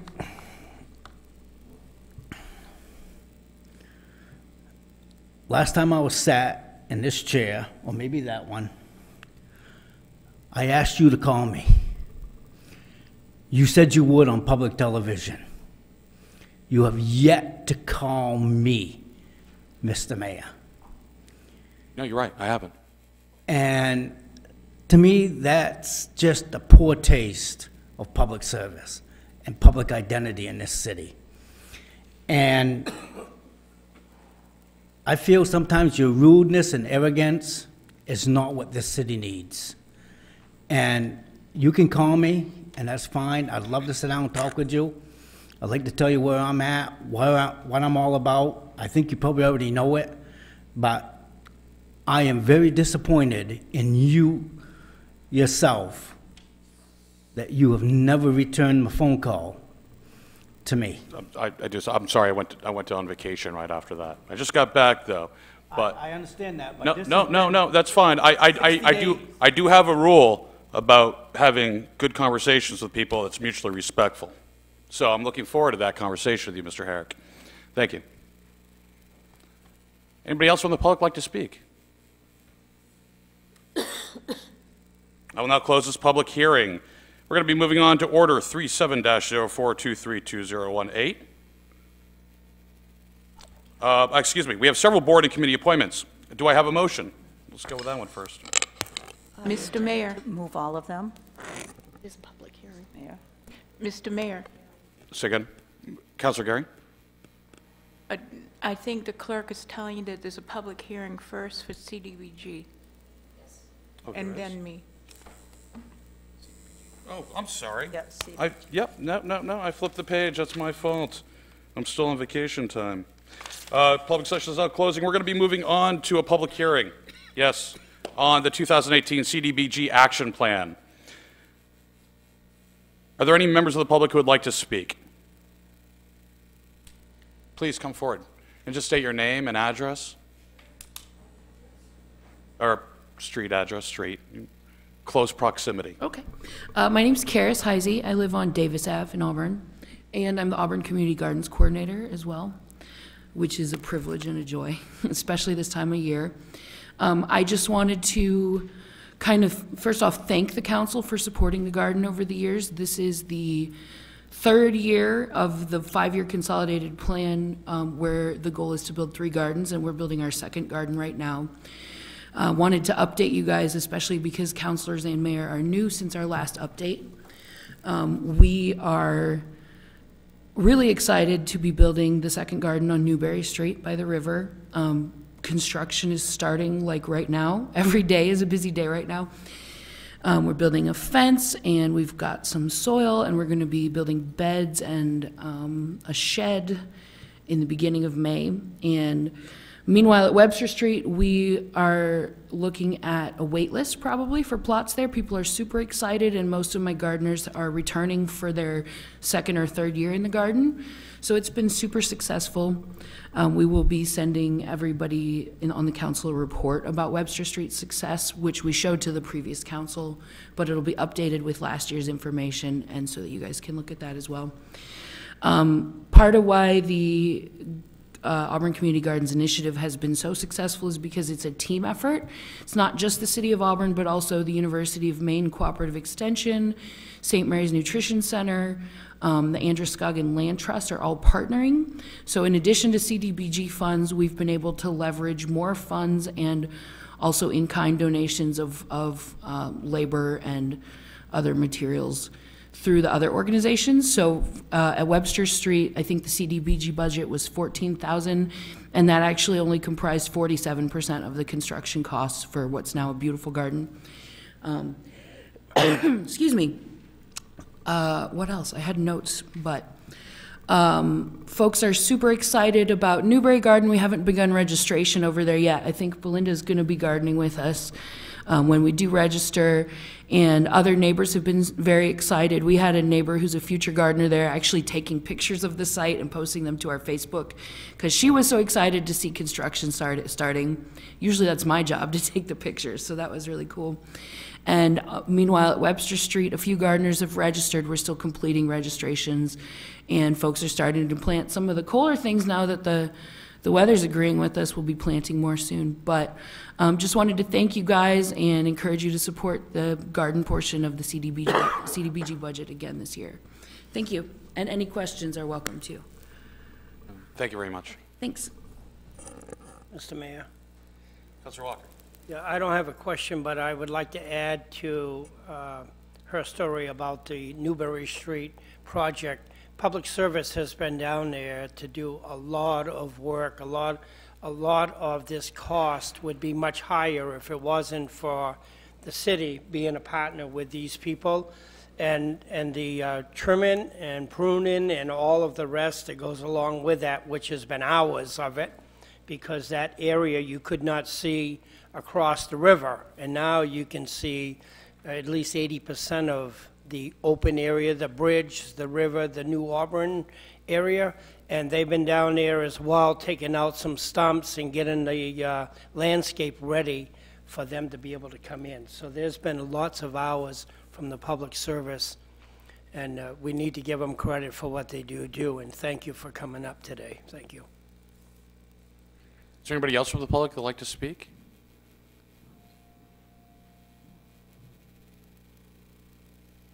Before I sit down, I'm from Lewiston. Is that okay? All right. Fine. You have to sit on the hot seat instead. So my name is Victoria Stanton. I am from 13 Brentwood Avenue in Lewiston, make it official. And I work with Safe Voices. I'm here on their behalf to just express our gratitude to the Citizens Advisory Committee for the effort that they put into shaping and considering all the elements that go into the budget, and of course to the council for your support and consideration over the years. We've been recipients of CDBG funds for several years. For those who aren't familiar with us, we are the Domestic Violence Resource Center serving Androscoggin, Oxford, and Franklin County. We run the only domestic violence emergency shelter in that catchment area. And the need is great. We are almost always at capacity. The support that we've received from CDBG funds has been instrumental in helping us grow the staffing capacity at that shelter. We have a 17-bed shelter in a confidential location. We've been doing this work for 41 years, and we know when folks come to our shelter, they are coming with an absolute lack of resources, sometimes a complete lack of knowledge of what is available, and on top of that, carrying a lot of fear, trauma, danger, when you consider that they may actually be pursued by the person who's causing them harm. So having the staffing capacity and the support of the CDBG funds to staff our shelter now 24 hours a day with advocates has been enormous for helping us respond to the needs of the people who reside there and for helping them move from a homelessness situation to self-efficacy. So that's really all I wanted to say, was to have the opportunity to thank you for all your efforts and support. Thank you. I could ask, how's your annual fundraiser at the Carriage House? That was our partner, Sexual Assault Prevention and Response Services. They're wonderful, and we work very closely with them, and I understand it was a great success. I was there with my husband. Very good. I heard a lot about it, though. $21,000 was raised this year. That's great. I would be remiss if I didn't mention that the banner for Safe Voices 5K just went over Court Street, so take a peek. But we do work very closely with a number of nonprofits in the area to make this work happen. Thank you very much for you and your organization's work on this issue. Uh-oh, comes the chief. The chief's coming now. Oh, boy, oh, boy. Get comfortable. We're in trouble now. Chief Crowell. Well, they spoke, so I figured I better come up and also thank the CAC board and the council for the support for the Work With Me program that you've graciously supported over the last few years. We're seeing tremendous results of that program. We have over 30 youth every year that are being employed in our communities. We started the program, we actually had to rewrite the program the first year because when we first thought we were going to turn this out, we looked at it as an opportunity to help kids get employed and keep them off the streets and out of jail. That was our concept. What we realized going into it was that there was a lot more need there than just getting them jobs. And so we rewrote the program midstream and changed a lot of things. And really, the program is about life coaching and providing good mentorship. It has spun into providing, because most of these youth, they're homeless. They are in very difficult situations within their home life. And so the coordinator, Jen Morin, who does a fantastic job with them, also works with them on getting other mentoring programs that are in place. We were able to identify 10 young girls this past year that we, through the program, identified that they were probably most at risk for sex trafficking. And we were able to put them through a 10-week program called My Life, My Choice. And we took a look at the data of these 10 girls through the 6 months prior to referring them into this program. And we had 89 involvements within law enforcement with these 10 girls over that 6-month period. Most of those were for arrests. And during the 10-week program, and then for 6 months beyond that 10-week program, they've had 4 involvements, and that's it. And they were minor, no arrests. So those are the results that we're seeing. That's the lives that are being changed as a result of putting somebody in place, providing services and care, and helping them get the assistance that they need. So thank you very much. Excellent. Thank you, Chief. Mr. Mayor, can I just say that it's a real privilege in this community between Safe Bars and Safe Voices and what Chief Crowell is doing and how we are supporting victims of domestic violence and potential victims as well. And I really appreciate it, and I'm very proud of what we do. Well said. Ms. Best? Thank you. I'm Sabrina Best, the Recreation Director. I just want to come up and express my gratitude with the continued support for the Summer Camp Scholarship program. Summer camp sometimes seems like just a fun thing for the kids to do, but it's more than just that. With these funds, we're able to provide a scholarship opportunity to the families that can't afford to send them to a camp for the whole summer. This means that the parents can continue to work. They don't have to pull out, and they can continue to contribute and feel as if they are, a main provider for their household. It also helps provide for the kids consistent food. We do work with the school department throughout the summer, so we provide free lunches and breakfasts for the kids.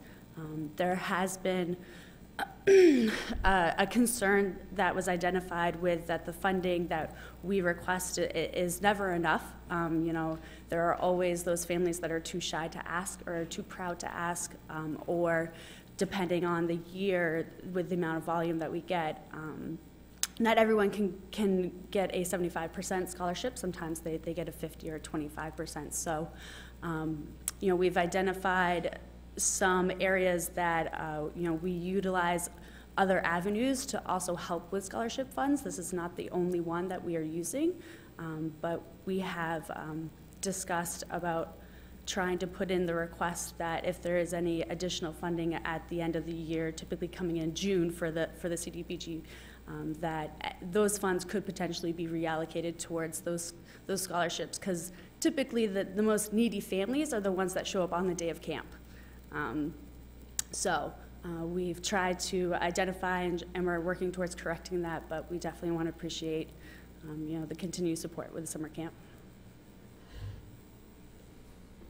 Thank you very much, Ms. Best. Is there anybody else who would like to speak during this public session? None being? I'll not close the public hearing. We have several board and committee appointments. Do I have a motion? Mr. Mayor. Councilor Gary. Thank you, Mr. Mayor. Ordered that the City Council hereby appoints the following board and committee member or members as nominated by the Appointment Committee, which have met on April 18th, 2018, on Order 37-04232018, on the Board of Assessment and Review, Jason Seroys, which is a new appointment, as a full member with a term expiration date of 10/01/19. On Order 38-04232018, on the Citizen Advisory Committee, Tim Griffin. He too is a new appointment. His appointment will expire on June 30th, 2019.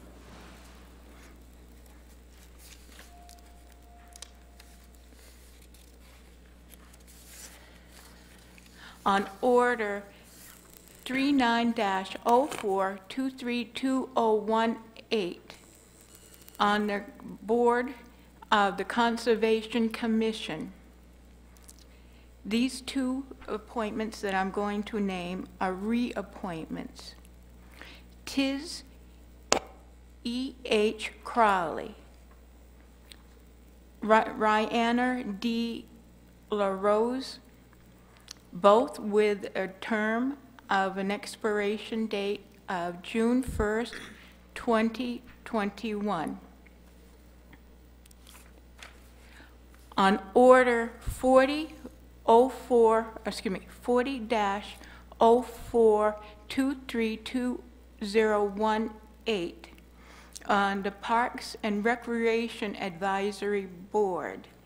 This too is a new appointment, Rick M. Martell, with his expiration date of 10/01/18. On Order 41-04232018, on the Planning Board, Stephen Martelli, which is a new appointment. He's going to be an associate member to the Planning Board. His term of expiration is 01/01/2020. And that's the end of the appointments. Second the motion. I have a motion from Councilor Gary and a second from Councilor Young. I'll open up to the public for comment at this time. No comment from the public. I'm going to bring it back to the council. Is there any debate on these appointments? None being. By a show of hands, all those in favor of accepting these appointments as read? Opposed? Abstain? The appointments are approved. Moving on to reports. First of all, my report. It's been a busy couple of weeks.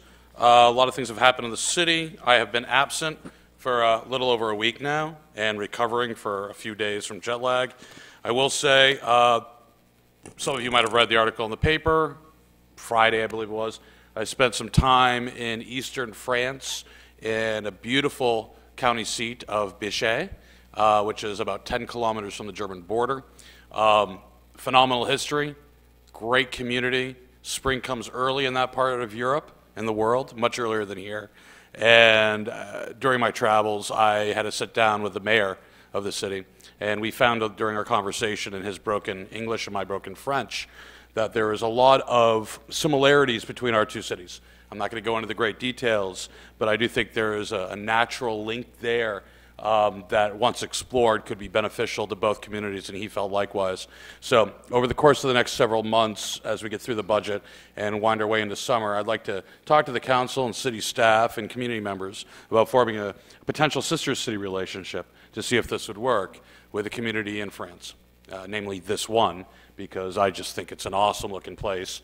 And I think it would be beneficial for the citizens of Auburn to have that tie into Europe for a lot of historical reasons. So that's my big report. Other than that, we're pretty active this next coming weeks. There's a lot of meetings. There's a lot of tours, airport, 911 center. We have awards celebrations coming up. I'd encourage everybody at home and encourage everybody to, or everybody on the council to reach out to your constituents. Let them know about the Auburn Business Association Citizen of the Year banquet that's coming up in early May, amongst other activities at Bates College, our local colleges, and soon to come high school graduations. So, needless to say, as I was telling the city manager, everything in the world happens in the next 60 days, it seems. So let's all buckle down and get ready for that one.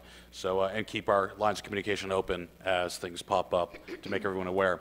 So that's my report. We'll move on to city council reports, starting with Councilor Young to my right. No report at this time. Why not? I'd love to hear you speak some more. Oh, Godfather. Saving my voice. Okay. Councilor Zanya. I won't be able to attend, but tomorrow is the school building committee, new school building committee that'll be meeting, and I think at 6:30 is when the actual meeting is taking place. I'm looking forward to Thursday evening, which will be an appreciation ceremony, I guess, for the staff in Auburn, and I think it's well-deserved, and that's it for me. One more thing I forgot to mention. This Wednesday, we have a meeting of the Sesquicentennial Committee at 6 p.m. at the Auburn Public Library. Thanks for that wink over there, Ms. Best. And I'd encourage everybody in the community to be there. We are ramping up efforts. 2019 will be here very, very quickly. Councilor Fournier? Thank you, Mr. Mayor.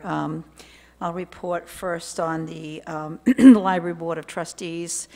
We did discuss, Doug did an awesome job with preparing paperwork along with his staff who was involved in getting that all together in response to the concerns we had around parking spaces around the library.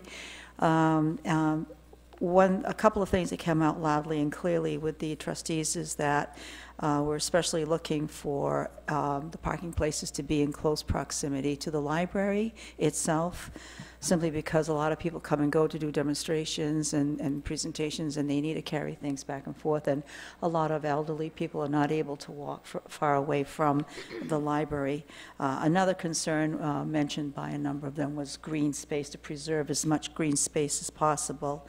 And I did suggest that we should do a walkabout to see if we were going to park the car, what it would look like and how long it would take to get there. Now that you've got that vision out of your head, I'll go to school committee report really quickly. As you know, we already had a joint city-school meeting on the 10th, and that went rather well. Prior to that, the only other school committee meeting that I attended was on the 3rd of April, so I already reported on that. But we are going to be having a school committee report, a special report, this Wednesday, the 25th at 6, for two purposes. One, to discuss the school committee's implementation of proficiency-based learning and deal with the concerns or mention the concerns raised by the public. I have no idea what those are because I haven't seen anything. So I'll be certainly going, and I'll be learning for myself what that's all about. I would strongly urge you to attend, any of you. If not, I'm still going to report out to you. And if you have any concerns and you cannot attend, please get them to me, anybody out there, and any one of you councilors, and I'll represent your specific concerns. The other reason is going to be to continue budget discussions to prepare for the joint city-school meeting on April 30th.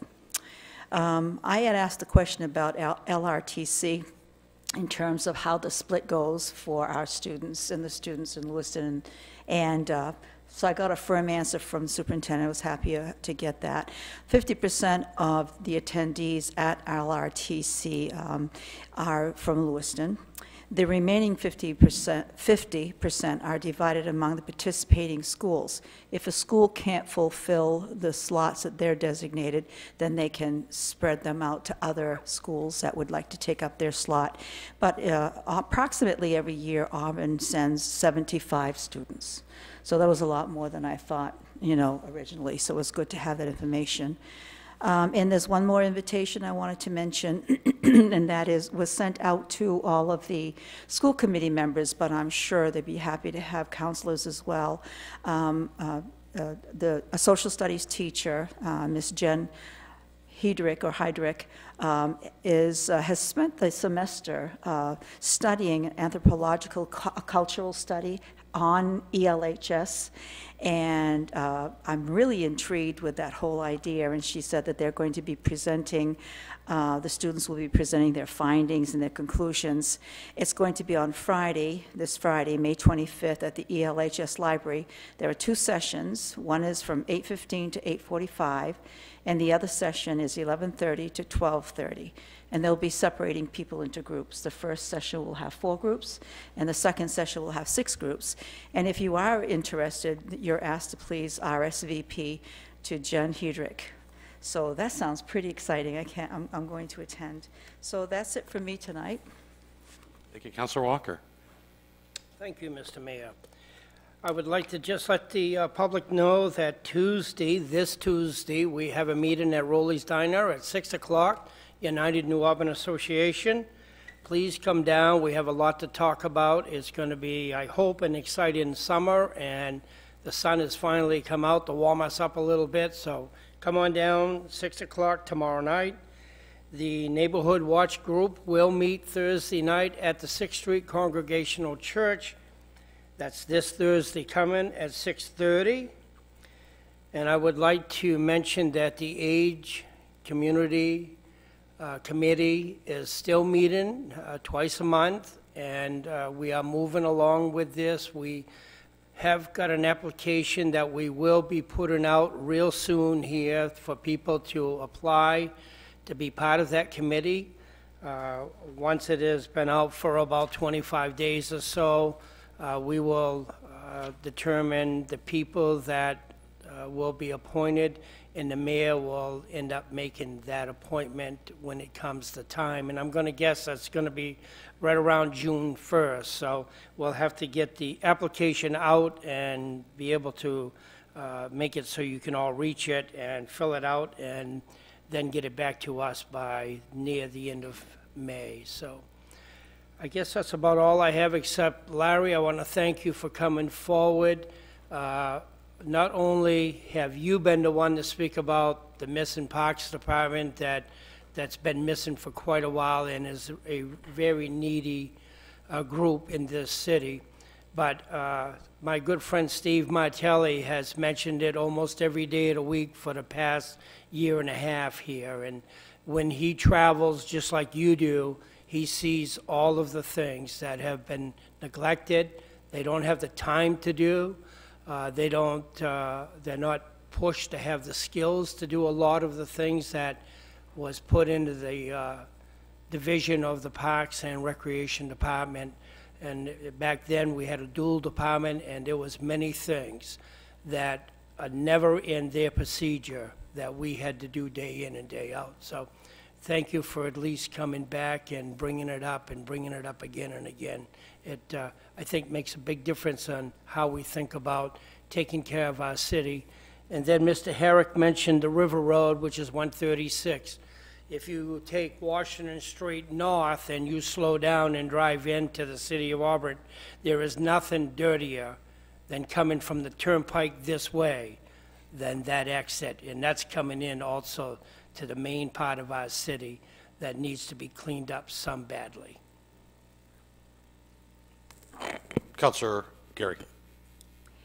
Thank you, Mr. Mayor.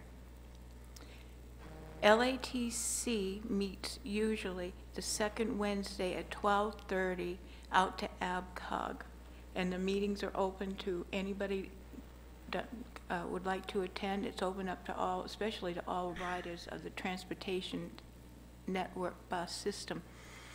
We are also doing a route study specifically for the city of Auburn. There's a subcommittee that's just now starting to meet this week to look at past studies and hopefully make recommendations for future changes to the route system to make it better, improved, and more user-friendly so that Auburn residents and Lewiston and visitors that come to our city can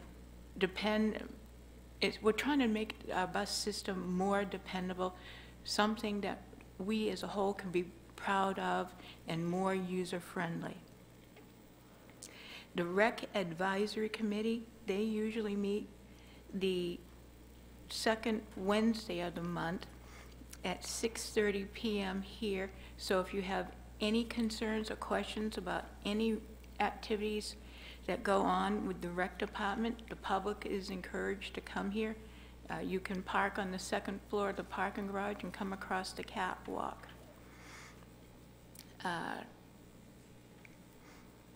In regards to the city has it's one big community. There's a lot of different activities and programs and projects that any Auburn resident can participate in and apply for. Being on the Auburn's Citizen Committee Appointment Committee with the good Counselor Young and Walker, we keep putting up where we have vacancies. They're online, they're on the Great Falls TV, I think. Any Auburn resident are encouraged to read them, see the description, and see if they're of interest to them, because we really need them.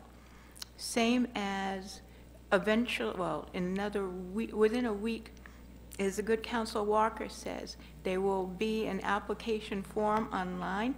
If anyone would like to become a member of the Aging Friendly Steering Committee and help us move forward the different side committees and their work to improve the living ability of Auburn for all Auburn residents. The good mayor brought up the 150th anniversary committee.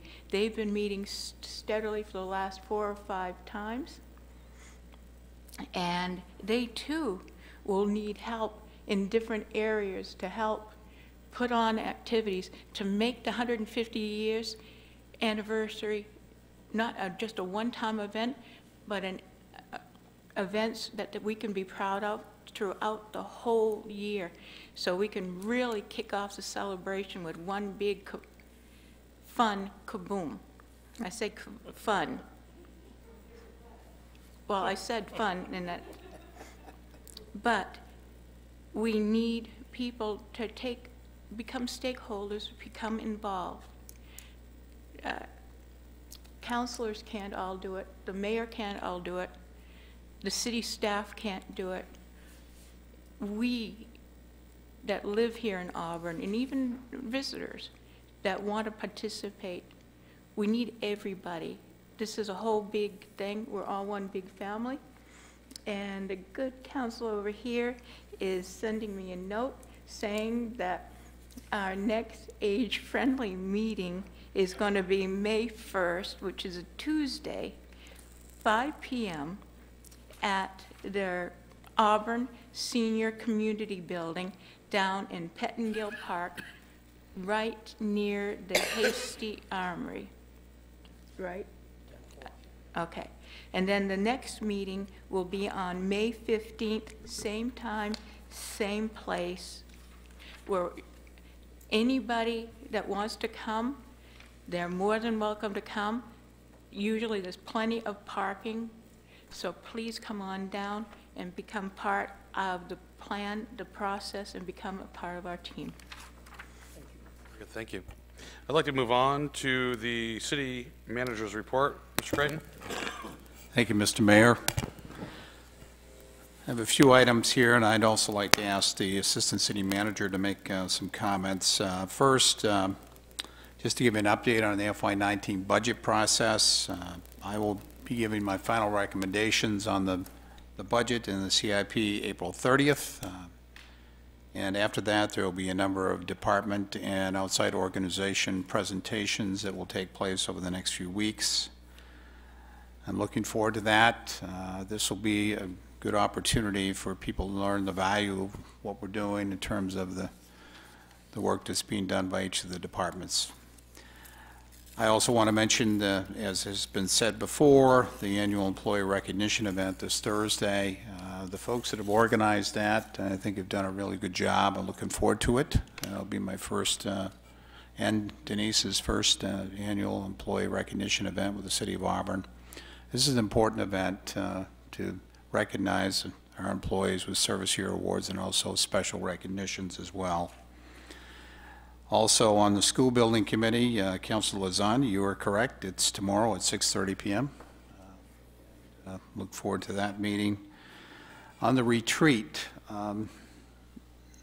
I've participated in a number of retreats over the years in my previous positions. Retreats, based on my experience, haven't been taped. Talked to a number of my colleagues. That's not the normal practice. But to take the mystery out of things, this was an open meeting. It was held, and it was held at Martindale Golf Course, and we did have someone who anonymously contributed to the cost of it, which I thought was a nice thing. The retreat was facilitated by Mandy Shoemaker. The Assistant City Manager, Denise Clavette, had recommended her to me, and we had a meeting with her, and I thought that she would do a great job, and I think she did. We had a great discussion. I was very pleased to see almost everyone there. Unfortunately, Councilor Walker was under the weather, so he wasn't able to be there. It would have been great to have him present, but nonetheless, it was a good discussion. Talked about a vision for the city, and each of the councilors and the mayor spoke about their vision, and we'll post all of this information. If it's not on the website, it will be. Talked about the strategic planning process for the city, which has been discussed before. Auburn City government has a number of issues that we're dealing with that are important issues to the future of the city, and we need to have a strategic plan to help guide that process. This is not a comprehensive plan for the city. This is a strategic plan for the city government, like a business would have or an organization would help guide us in terms of the downtown and the riverfront, economic development, tourism, education, city collaboration, financial management of the city. As we move ahead, we need to have a sound financial plan on how we're going to address the things that we do. Recreation, agriculture, natural resources is part of that. Regional initiatives, the work that we do with City of Lewiston, surrounding communities, our other partners like AVCOG and county government are important. Space needs and infrastructure needs, and technology and innovation. So you can tell there are a lot of issues that we're trying to address, and we're trying to do it in a thoughtful and careful manner. There were some outcomes as a result of this. The city manager, me, and the Assistant City Manager, Denise Clavette, are working on a draft for a vision statement for the councilors and the mayor to review. There is a review process for new initiatives that we talked about. Roles and responsibilities was discussed, which is always an important conversation to have. And we also talked about next steps and action items. I thought it was a very productive, worthwhile retreat. I think that if there are any questions that people have after the notes have been posted on the website, I'm sure that any of the councilors or the mayor or myself or Denise Clavette would be happy to answer any questions that people may have. This is a partnership that we have with the community. And at this point, I would like to turn things over to Denise so she can give you an update on a recent meeting that we had, which I thought was very successful. Denise? Thank you, Peter. As First of all, I'd like to start by thanking the City Council for supporting the Sports Tourism Initiative. It created a lofty report with some lofty recommendations, but with that came the catalyst to set up conversations that we had with the Joint City Council with Lewis and Auburn meeting a couple of months ago now at this point. And out of that came the suggestion to come up with a mayor's committee on sports tourism, or some sort of a committee or group that would work together with the council to explore what sports tourism or tourism would look like. And I think that there was enough energy in the room when we started pulling the original stakeholders together that the viewpoint was not to focus strictly on sports tourism, but actually to look at the entire concept of tourism in general for the area. We had an initial meeting, and the second meeting that I'd like to talk about involved quite a few folks, but the folks also identified people that were not in the room, and so we will be approaching them to come in as well. Well, you started the meeting with a little bit of an update on the Maine Office of Tourism Governor's Conference on Tourism, and the neat part of that conference, the biggest nugget of takeaway was the link of tourism to workforce development. It's something that the Maine Department of Economic and Community Development is investing money in. They've done a phenomenal job with some preliminary research, and they gave the Reader's Digest version, but the official results will be ready in a couple of months. The group talked about what they wanted to focus on and narrowed 3 areas. And of no surprise, clearly sports and events tourism was one of the primary focuses that the group felt that the Lewis and Auburn area, as well as the region, could benefit from. The second being arts and culture tourism, and the third being outdoor nature tourism. The focus, again, would be on this sports and events, and then arts and culture. Not to diminish the outdoor nature, but that we had low-hanging fruit and ready-made activities and events that could really be pumped up with focusing on those 2. Some of the collaborative relationships that are around the table right now and that we're looking to expand include the Chamber, the Maine Office of Tourism, and the Maine Sports Commission. Dina Jackson, who also spoke quite a bit at the meeting, works with the Maine Office of Tourism, but also is a member of AVCOG staff. So it's very good to have her in our court. The Chamber's doing extensive initiatives, if you will, for tourism in general, and Becky Conrad spoke to that as well. The other group of stakeholders include Bates College, Central Maine Community College, and the Lewiston and Auburn schools. And so that's a group. And then the cities, of course, of Lewiston and Auburn. But it was very clear that there was some missing elements, so I'm glad to see Mamie here. But one of the areas for the arts and culture was the importance of involving libraries, museums, historic properties in both cities. And then the last but not least was to make sure that people understood that this was beyond Auburn and Lewiston, that this would involve the entire region to make it successful. So 3 of the big nuggets that come from the sports tourism study that are not costly, because I think if you recall the sticker shock with establishing a regional office was quite extensive, was to promote the current events in sports, to create a tourism message, basically a community message, so that people, the residents, the council, city staff, people would understand what tourism meant and the impacts financially to the area. And then in an absence of funds, how do we develop paid tourism staff infrastructure?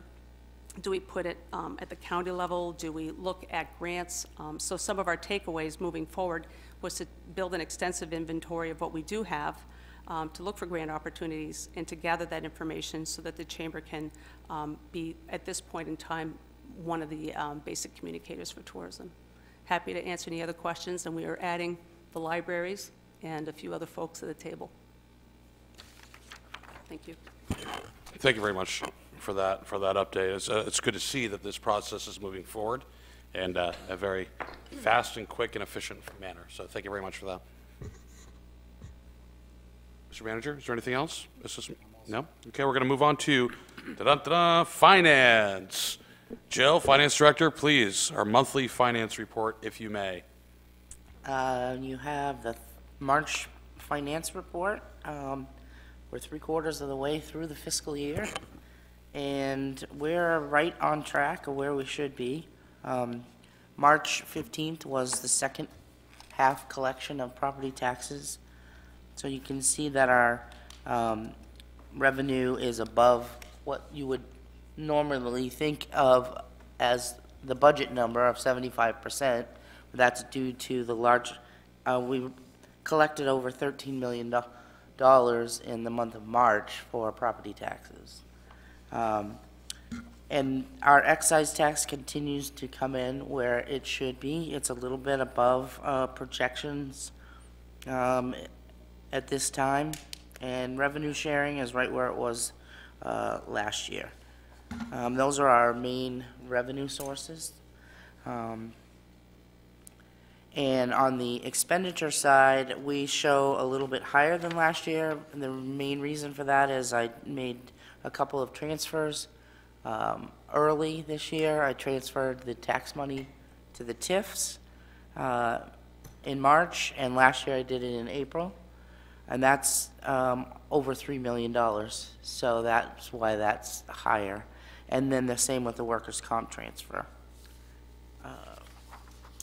You also have the information on the EMS collections and our turf facility in Norway. If anybody has questions, I'd be glad to try to answer them. Well, thank you very much. Is there any questions for the council on this? Councilor Titus? No? Yes, we missed I'm glad him you guys tonight. got that He one. would have had We some miss you, Councilor questions. Titus. I know you would. Is there any other questions on the budget? No. Numbers are good. Payroll's being met. Oh, yeah. We're good. Good. Okay, we're going to be moving along right now. I'll entertain a motion to accept and place on file the March 2018 monthly finance report. Motion to accept. Second. A motion from Councilor Walker and a second from Councilor Young. Now for a vote by show of hands. All those in favor? Opposed? Abstained? Thing I did want to note, I wanted to mention, and I forgot, was the tax collector will be sending out courtesy notices. We have about a little over 1,000 accounts that are not paid, and we like to send out a courtesy notice before the lien process starts, because what happens when the lien process starts, there's extra charges that get added.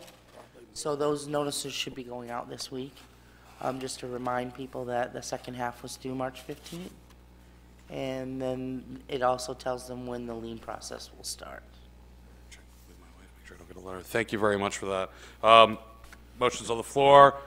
Vote is 5-0. We will accept the finance report for the month of March. Open session, second one of the night. Members of the public are invited to speak with the council about any issues directly related to city business which is not on the agenda.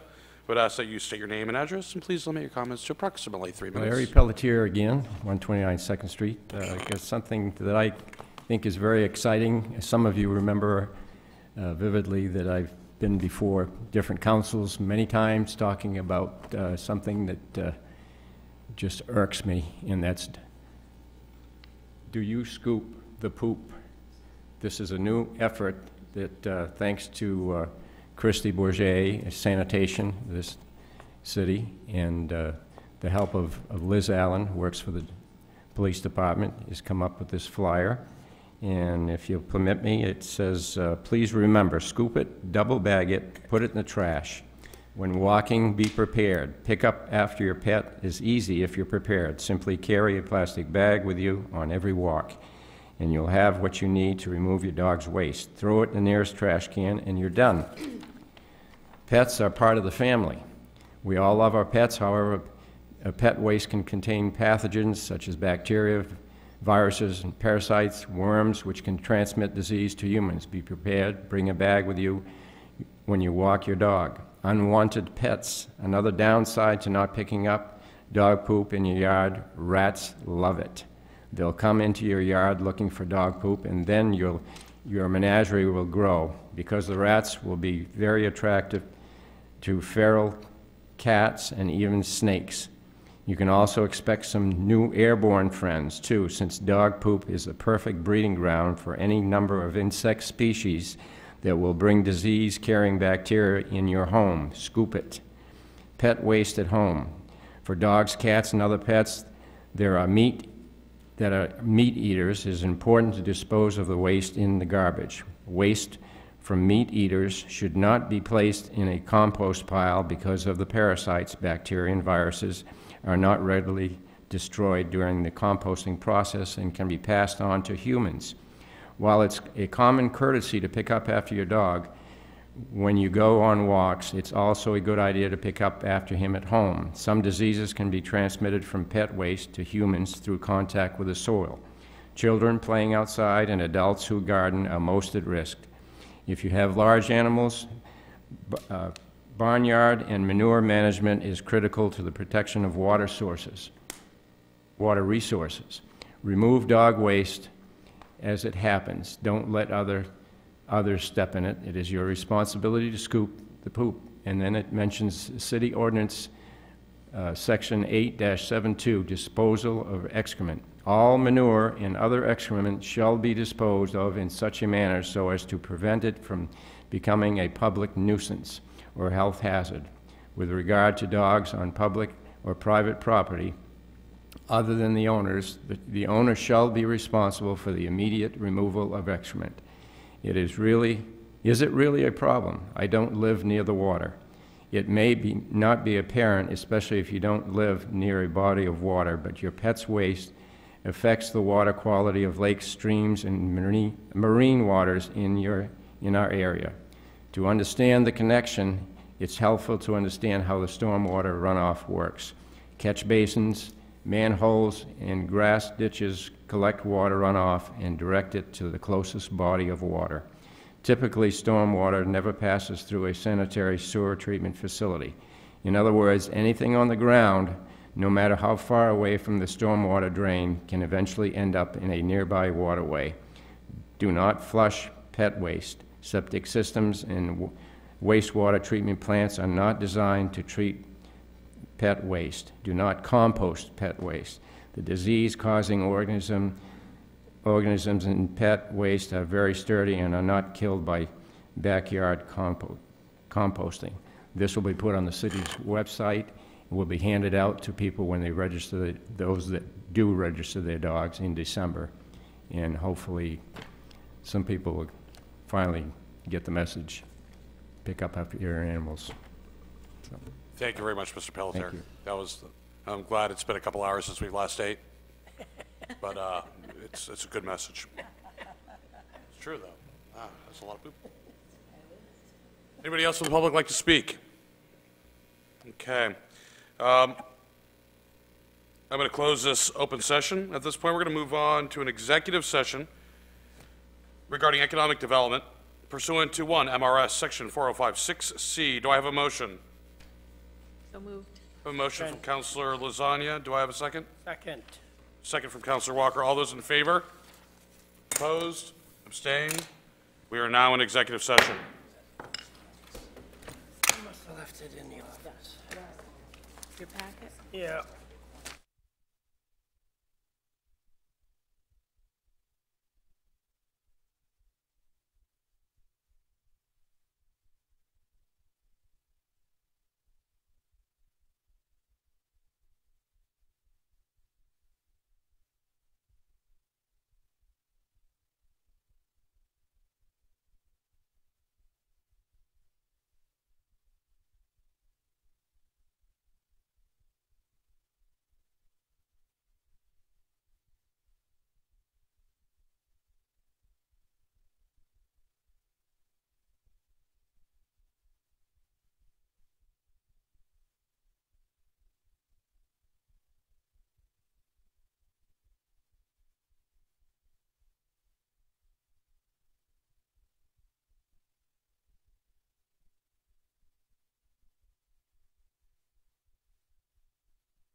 we go. I now declare the council out of executive session. I will entertain a motion to adjourn. Motion to adjourn. Second. I have a motion from Councilor Walker, a second from Councilor Fournier. All those in favor, please raise your left hand. There we go. Passes 5-0. This meeting is now adjourned.